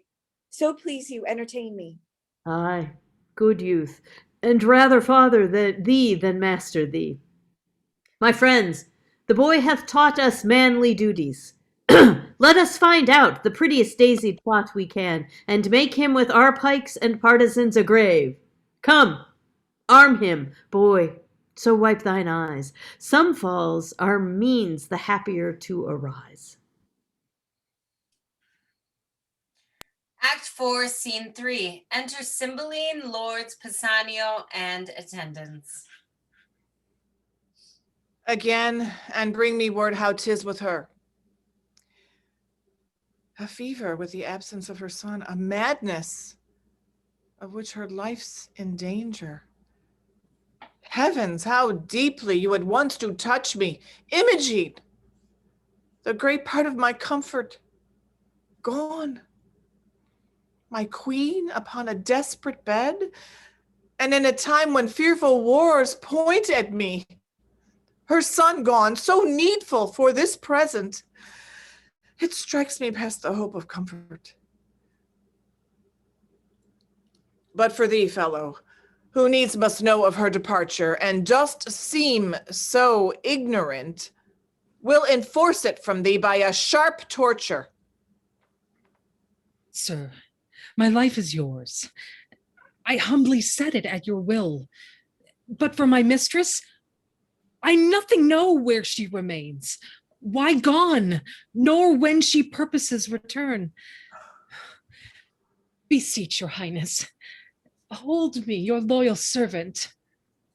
Good, my liege. The day that she was missing, he was here. I dare be bound he's true, and shall perform all parts of his subjection loyally. For Cloten, there wants no diligence in seeking him, and will no doubt be found. This time is troublesome. We'll slip you for a season, but our jealousy does yet depend. Oh, please your majesty, the Roman legions, all from Gallia drawn, are landed on your coast with a supply of Roman gentlemen by the Senate seat. Now for the counsel of my son and queen. I am mazed with matter. Good, my liege. The want is but to put those powers in motion that long to move. I thank you. Let's withdraw, and meet the time as it seeks us. We fear not what can from Italy annoy us, but we grieve at chances here. Away. I heard no letter from my master since I wrote him Imogen was slain. 'Tis strange. Nor hear I from my mistress, who did promise to yield me often tidings. Neither know I what is betide to Cloten, but remain perplexed in all. The heavens still must work, wherein I am false, I am honest, not true, to be true. These present wars shall find I love my country, even to the note of the king, or I'll fall in them. All other doubts, by time let them be cleared. Fortune brings in some boats that are not steered. Act 4, Scene 4. Enter Belarius as Morgan, Guiderius as Polydor, and Arviragus as Cadwell. The noise is round about us. Let us from it. What pleasure, sir, find we in life, to lock it from action and adventure. Nay, what hope have we in hiding us? This way! My sons, to the king's party there's no going. Newness of Cloten's death, we being not known, not mustered among the bands, may so extort from that which we have done, whose answer would be death, drawn on with torture. This is, sir, a doubt in such a time, nothing becoming you nor satisfying us. It is not likely that they will waste their time upon our note to know whence we are. Oh, I am known. Though Cloten then but young, you see not wore him from my resemblance. And besides, the king hath not deserved my service, nor your loves. Better to cease to be. Pray, sir, to the army. I and my brother are not known. Yourself, so out of thought, and thereto so overgrown, cannot be questioned. By this sun that shines, I'll thither. What thing is it that I never did see man die, scarce ever looked on blood, never bestrid a horse, save one that had not iron on his heel? I am ashamed to look upon the holy sun, to have the benefit of his blessed beams remaining so long a poor unknown. By heavens, I'll go. If you will bless me, sir, and give me leave, I'll take the better care. But if you will not, the hazard therefore do fall on me by the hands of Romans. No reason I, since your lives you've set so slight a valuation, should reserved my cracked one to more care. Have with you, boys. Lead. Lead. The time seems long. Their blood things scorn till I fly out and show them princes born. Act 5, Scene 1. Enter Posthumus alone, wearing Roman garments and carrying a bloody cloth of Imogen's. Yea, bloody cloth. I'll keep thee, for I wished you should be colored thus. You married ones, if each of you should take this course, how many must murder wives much better than themselves for rying but a little? Pisanio, every good servant does not all commands. No bond but to do just ones. Gods, if you should have taken vengeance on my faults, I never had lived to put on thus this. So had you saved the noble Imogen to repent and struck me, wretch more than worth your vengeance. Alack, Imogen is your own. Do your best wills and make me blessed to obey. I am brought hither among the Italian gentry to fight against my lady's kingdom. 'Tis enough that Britain I have killed thy mistress. Peace, I'll give no wound to thee. Therefore, good heavens, hear patiently my purpose. I'll disrobe me of these Italian weeds and suit myself as Briton peasant. So I'll fight against the part to come with. So I'll die for thee, O Imogen, even for whom my life is every breath a death. Thus unknown, pitied, or hated, to face the peril of myself I'll dedicate. Let me make men no more valor in me than my habits show. To shame the guise of the world, I will begin the fashion. The less without, the more within.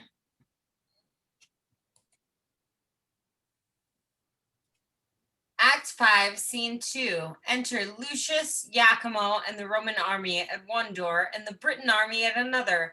Posthumus follows the Britons like a poor soldier. They march over and go out, then enter again in skirmish, Iachimo and Posthumus. He vanquishes and disarms Iachimo, but instead of killing him, leaves him alone on the ground.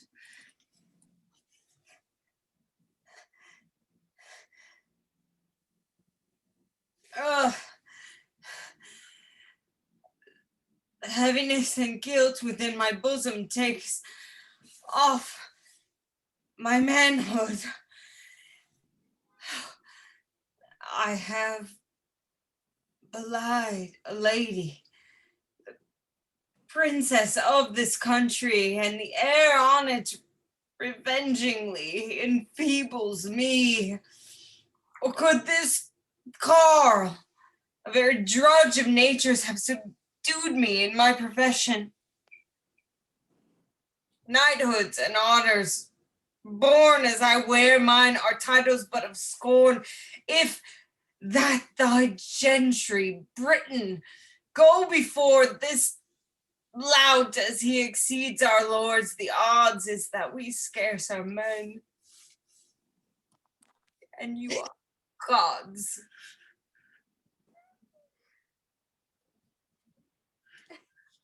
He exits. The battle continues. The Briton soldiers and lords flee, leaving Cymbeline vulnerable on the field. Cymbeline is taken by the Roman soldiers. Then enter to his rescue Belarius as Morgan, Guiderius as Polydor, and Arviragus as Cadwal. Stand! Stand! We have the advantage of the ground. The lane is guarded. Nothing routs us but the villainy of our fears. Stand and fight. Enter Posthumus and defends the Britons with Belarius, Guiderius, and Arviragus. They rescue Cymbeline and exit. Then enter Lucius with Imogen as Fideli, hiding from the Britons. Sounds of war. Away from the troops, and save boy, and save thyself. For friends kill friends, and the disorders such as war were hoodwinked. Let's reinforce or fly. Act 5, Scene 3. Posthumus draws back and steals away from Belarius, Cymbeline, Guiderius, and Arviragus as not to be recognized. Enter First Lord. Posthumus confronts him. Camest thou from where they made the stand? I did, though you, it seems, come from the flyers. Aye. No blame be to you, sir, for all was lost, but that the heavens fought. The king himself of his wings destitute, the army broken, and but the backs of Britain seen. Oh, flying through a straight lane, the enemy full-hearted, 'tis gave advantage to an ancient soldier, an honest one, I warrant, who deserved so long a breeding as his white beard came to. He with 2 striplings, lads more like to run, made good the passage, cried to those that fled, our Britons' hearts die flying, not our men. For 3 performers are the file when all the rest do nothing. An old man and 2 boys. Nay, do not wonder at it. You are made rather to wonder at the things you hear than to work any. Not angry, sir. Lack to what end?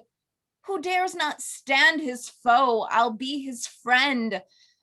For if he do as he is made to do, I know he'll quickly fly my friendship too.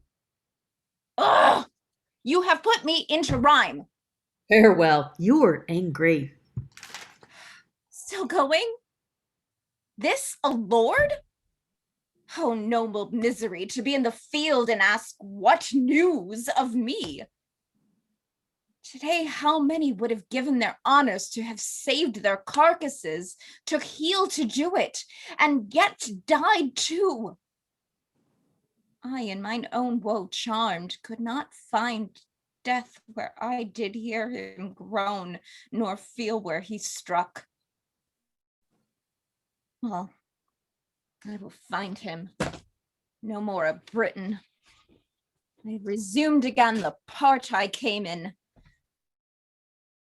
Fight I will no more, but yield me to the veriest hind that shall touch my shoulder. For me my ransom's death. On either side I come to spend my breath, which neither here I'll keep nor bear again. But end it by some means for Imogen. Great Jupiter be praised, Lucius is taken. 'Tis thought the old man and his sons were angels. There was a fourth man in a silly habit that gave the affront with them, so 'tis reported, but none of them can be found. Stand, who's there?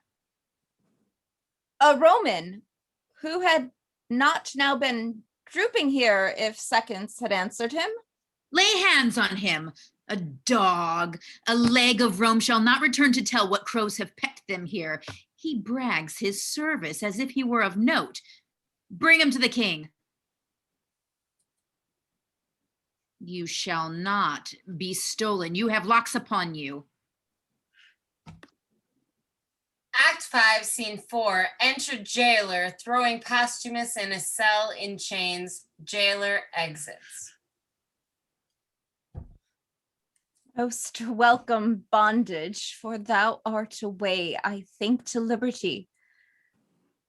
Death, who is the key to unbar these locks. My conscience, thou art fettered more than my shanks and wrists. You good gods, give me the penitent instrument to pick that bolt, then free forever. Is it enough? I am sorry.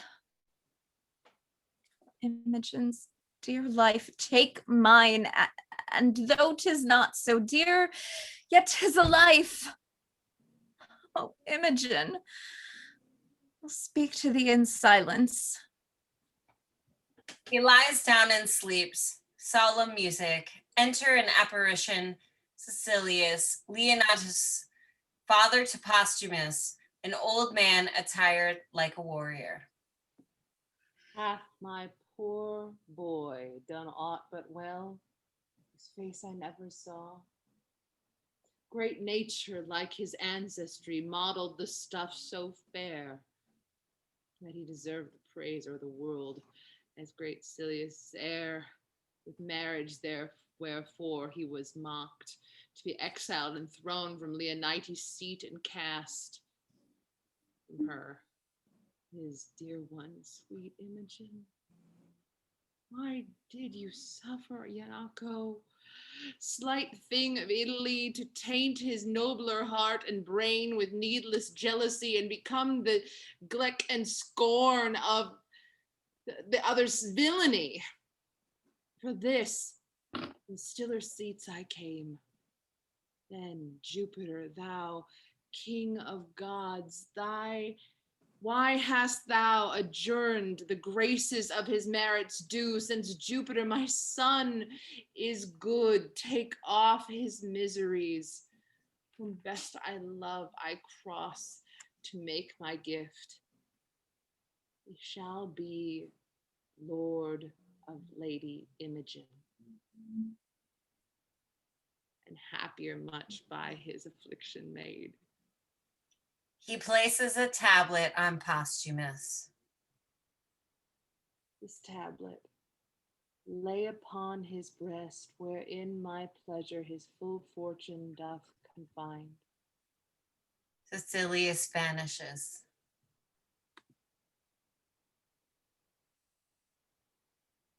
Am I so awake? Poor wretches that depend on greatness, favor dream as I have done. Wake and find nothing. But alas, I swerve. Many dream not to find, neither deserve, and yet are steeped in favors. So am I, that have this golden chance and know not why.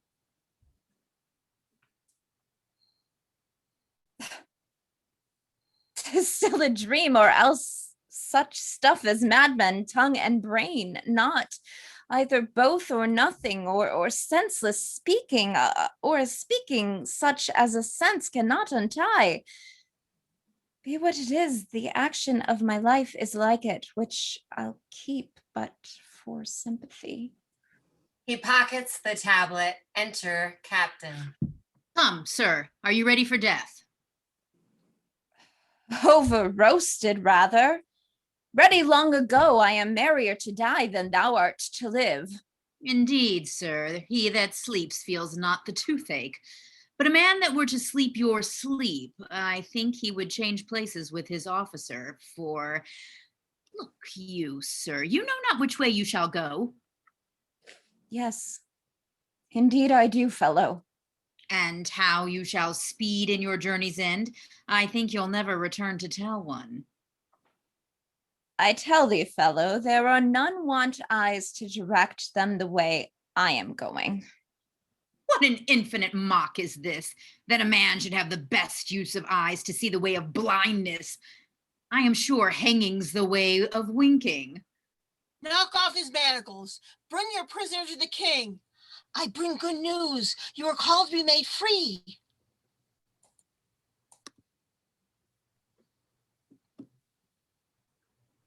Act 5, Scene 5. Enter Cymbeline, Belarius as Morgan, Guiderius as Polydor, Arviragus as Codwell, Pisanio, attendants, and lords. Stand by my side, you whom the gods have made preservers of my throne. Woe is my heart that the poor soldier that so richly fought, whose rags shamed gilded arms, cannot be found. He shall be happy that can find him, if our grace can make him so. I never saw such noble fury in so poor a thing, such precious deeds in one that promised naught but beggary and poor looks. He hath been searched among the dead and living, but no trace of him. To my grief, I am the heir of his reward, which I will add to you, the liver, heart, and brain of Britain, by whom I grant she lives. 'Tis now the time to ask of whence you are. Report it. Sir, in Cambria are we born, and gentlemen. Further to boast we're neither true nor modest, unless I add, we are honest. Bow your knees. Arise, my knights of the battle. I create you companions to our person, and I will fit you with dignities becoming your estates. There's business in these faces. Why so sadly greet you our victory? You look like Romans and not of the court of Britain. Hail, great king! To your sour happiness, I must report the queen is dead.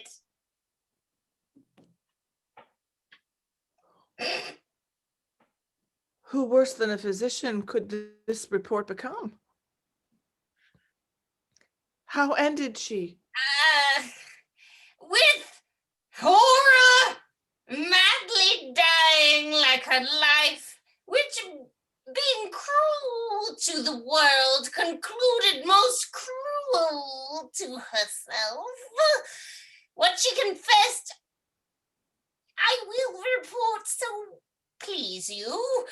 These her women can trip me if I err, who with wet cheeks were present when she finished. Prithee, say.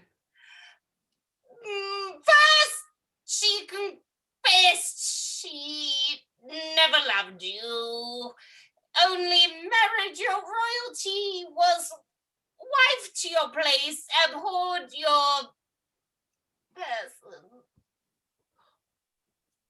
She alone knew this, and but she spoke it dying, I would not believe her lips in opening it. Proceed. Your daughter, whom she bore in hand to love with such integrity, she did confess, was as a scorpion to her side, whose life, but that her flight prevented it, she had ta'en off by poison. Oh, most delicate fiend. Who is it can read a woman? Is there more? More, sir, and worse.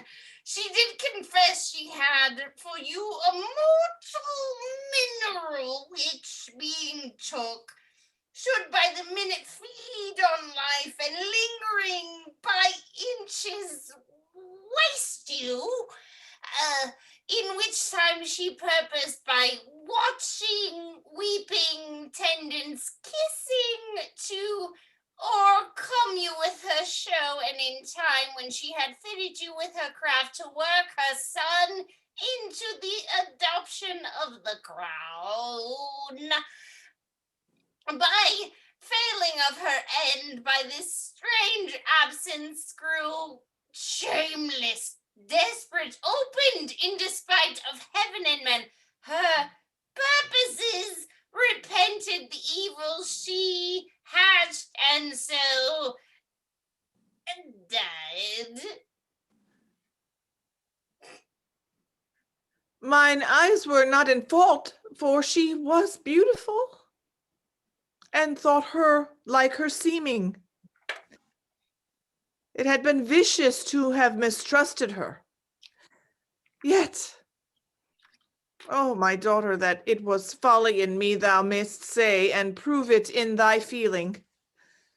Heaven mend all. Thou comest not, Caius, now for tribute, that the Brightons have raised out, though with the loss of many a bold one, whose kinsmen have made suit that their good souls may be appeased with slaughter of you, their captives, which ourselves have granted. So think of your estate. Consider, sir, the chance of war. The day was yours by accident. Had it gone with us, we should not, when the blood was cool, have threatened our prisoners with the sword. But since the gods will have it thus, then nothing but our lives may be called ransom. Let it come. Suffice it. A Roman with a Roman's heart can suffer. Augustus lives to think on it, and so much for my peculiar care. This one thing only I will entreat. My boy, a Briton born, let him be ransomed. Never master had a page so kind, so duteous, diligent, so tender and true. Let his virtue join with my request, which I will make bold your highness cannot deny. He hath done Britain no harm, though he has served a Roman. Save him, sir, and spare no blood beside. I have surely seen him. His favor is familiar to me.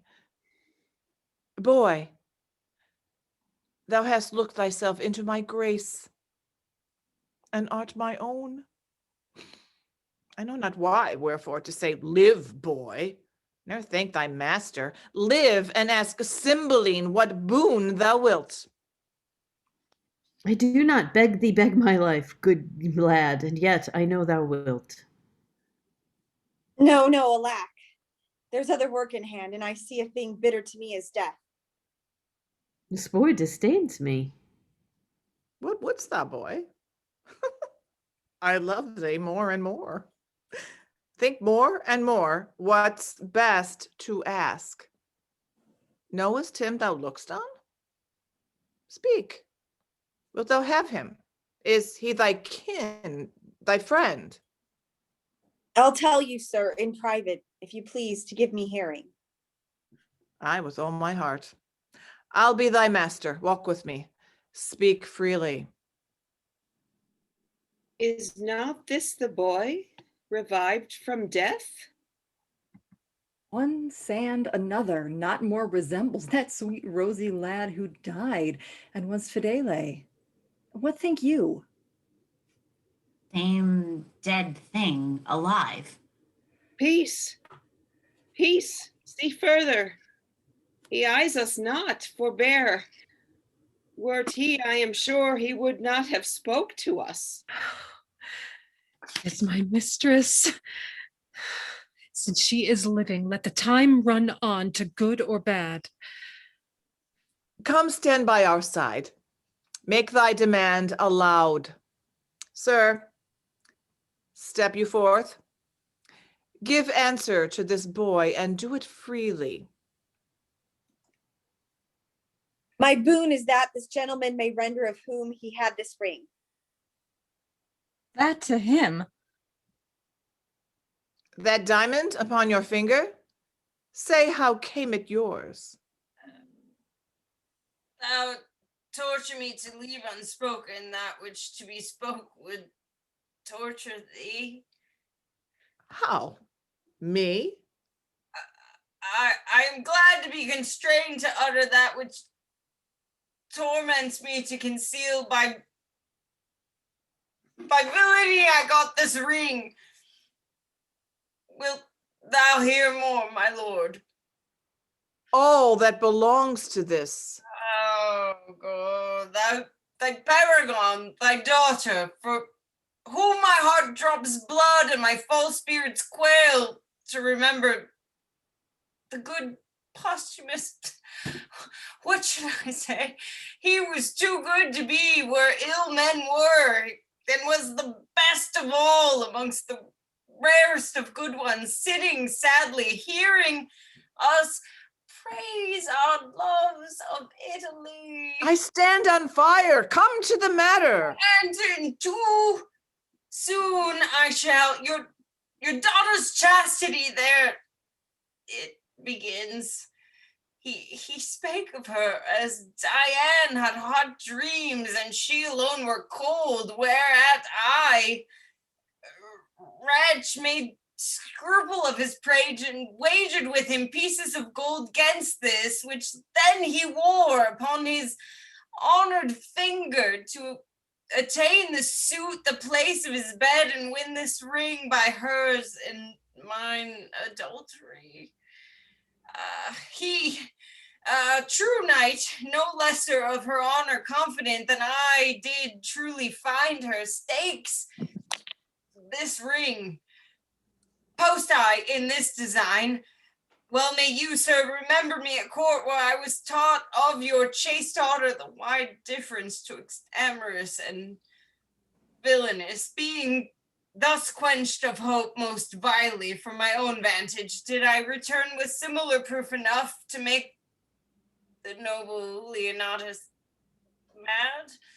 With tokens thus and thus. This her bracelet. Oh, cunning, how I got it. Nay, some marks of secret on her person that he could not but think her bond of chastity quite cracked. Methinks I see him now. I so thou dost, Italian fiend.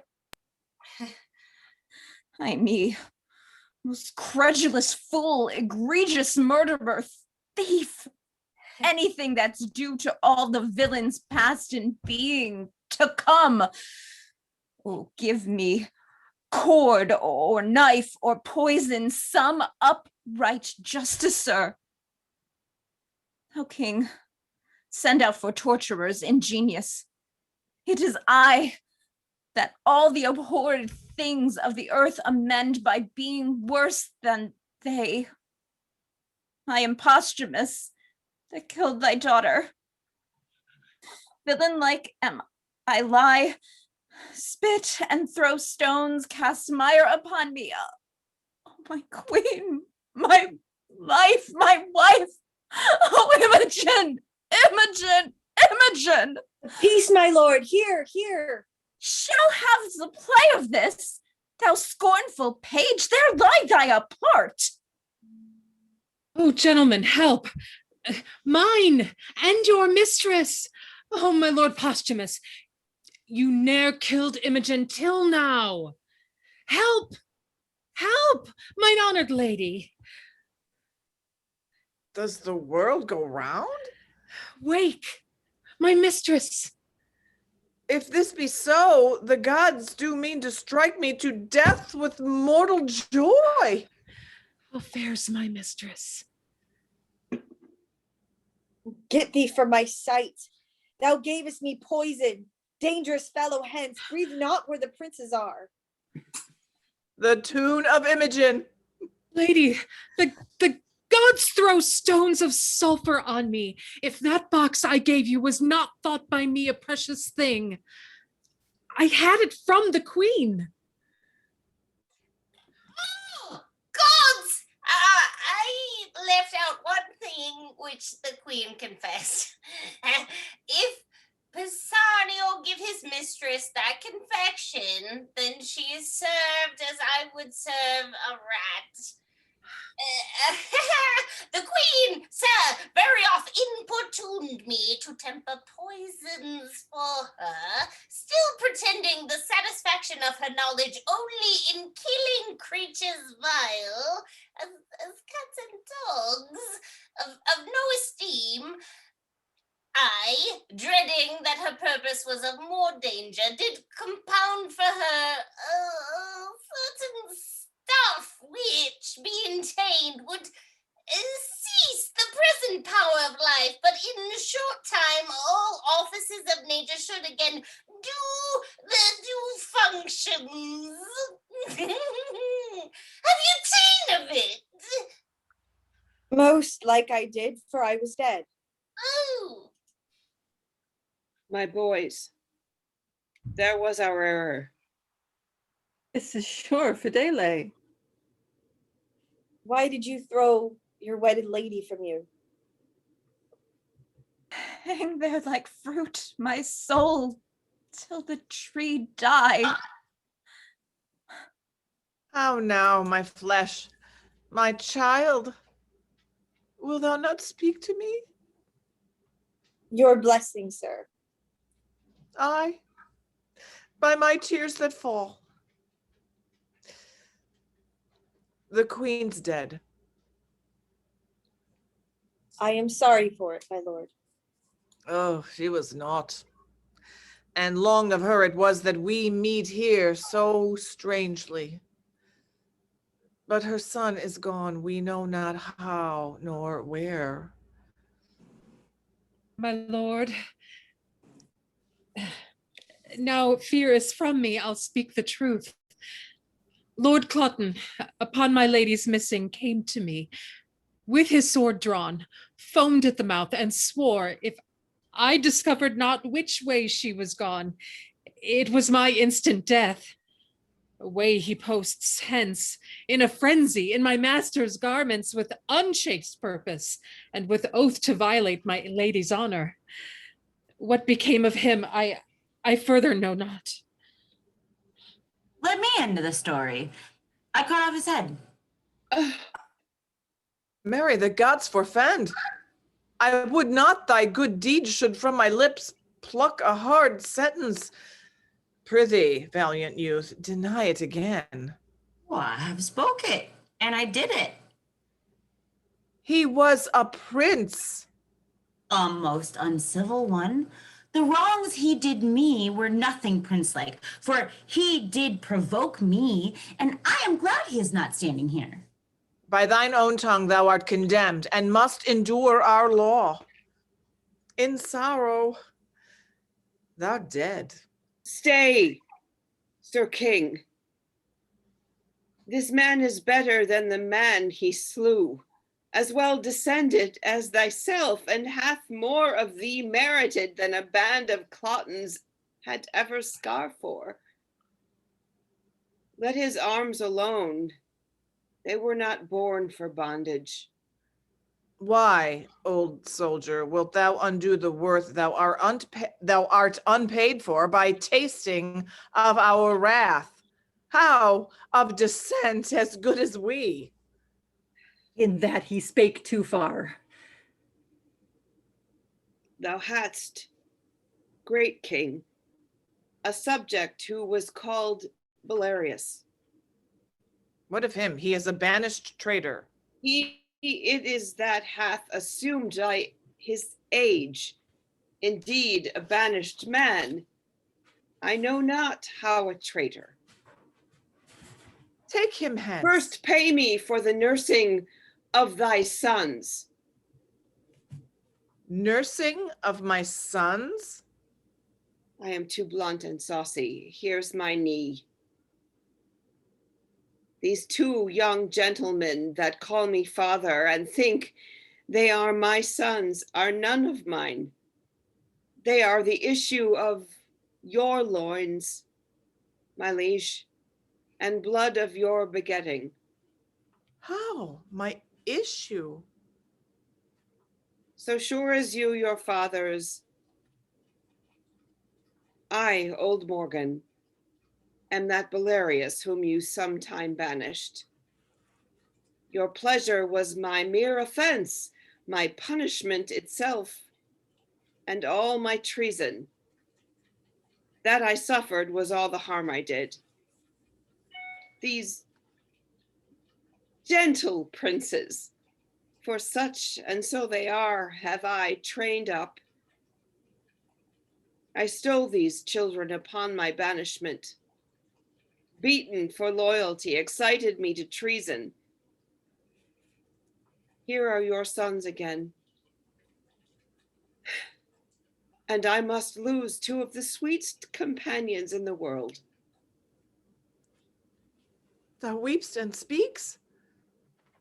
The service that you three have done is more unlike than this thou tell'st. I lost my children. If these be they, I know not how to wish a pair of worthier sons. Be pleased a while. This gentleman, whom I call Polydor, most worthy prince, as yours is true, Guiderius. This gentleman, my Cadwell, Arviragus, your younger princely son. Guiderius had upon his neck a mole, a sanguine star. It was a mark of wonder. This is he who hath upon him still that natural stamp. Oh, blessed pray you be, that after the strange starting from your orbs, you may reign in them now. Oh, Imogen, thou hast lost by this a kingdom. No, my lord, I have got 2 worlds by it. Oh, my gentle brothers, have we thus met? Oh, never say hereafter, but I am truest speaker. You called me brother when I was but your sister. I you brothers when we were so indeed. Did you e'er meet? Aye, my good lord. And at first meeting loved, continued so until we thought he died. From chance to chance. But nor the time nor place will serve our long interrogatories. See, Posthumus anchors upon Imogen, and she, like harmless lightning, throws her eye on him, her brothers, me, her master, hitting every object with joy. The counterchange is severally in all. Let's quit this ground and smoke the temple with our sacrifices. Thou art my brother, so will hold thee ever. You are my father too. and did relieve me to see this gracious season. All o'erjoyed, save these in bonds. Let them be joyful too, for they shall taste our comfort. My good master, I will let you do you service. Happy be you. The forlorn soldier that so nobly fought, he would have well become to this place and graced the thankings of a king. I am, sir, the soldier that did accompany these three in poor beseeming. 'Twas a fitment for the purpose I then followed, that I was he. Speak, Iachimo. I had you down and might have made you finish. I am down again, but now my heavy conscience sinks my knee, and then your force did. Take that life, beseech you, which I so often owe, but your ring first, and here the bracelet of the truest princess that ever swore her faith. Kneel not to me. The power that I have on you is to spare you. The malice toward you, forgive you. Live and deal with others better. Nobly doomed. We'll learn our freeness of a son-in-law. Pardons, the word to all. You help us, sir, and you did mean indeed to be our brother. Joyed are we that you are. Your servant, princes. Good my lord of Rome, call forth your soothsayer. As I slept, methought appeared to me with other sprightly shows of mine own kindred. When I waked, I found this label on my bosom, whose containing is so from sense in hardness that I can make no collection of it. Philharmonis, Hear, my good lord. read and declare the meaning. Whenas a lion's whelp shall, to himself unknown, without seeking find, and be embraced by peace of tender air, and when from my stately cedar shall be lopped branches, which, being dead many years, shall after revive, be jointed to the old stock, and freshly grow, then shall Posthumus end his miseries, Britain be fortunate, and flourish in peace and plenty. Thou, Leonatus, art the lion's whelp. The fit and apt construction of thy name, being Leonatus, doth import so much. The peace of tender air, thy virtuous daughter, the lofty cedar, royal Cymbeline, personates thee. In thy lopped branches point thy two sons forth, who, by Belarius stolen, for many years shot dead, are now revived, to the majestic cedar joined, whose issue promises Britain peace and plenty. Well, my piece, we will begin. And Caius Lucius, although the victor, we submit to Caesar and to the Roman Empire, promising to pay our wonted tribute, from which we were dissuaded by our wicked queen, whom heaven's injustice both on her and hers have laid most heavy hand. The fingers of the powers above do tune the harmony of this peace. The vision which I made known to Lucius ere the stroke of this yet scarce cold battle at this instant is full accomplished. For the Roman eagle, the imperial Caesar, should again unite his favor with the radiant Cymbeline, which shines here in the west. Laud we the gods, and let our crooked smokes climb to their nostrils from our blessed altars. Publish we this peace to all our subjects. Set we forth. Let a Roman and a British ensign wave friendly together. So through Ludstown march, our peace will ratify, seal it with feasts set on there. Never was a war did cease ere bloody hands were washed with such a peace.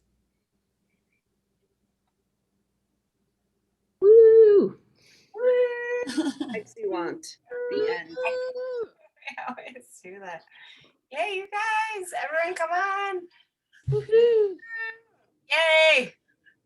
Oh, I don't even know how to.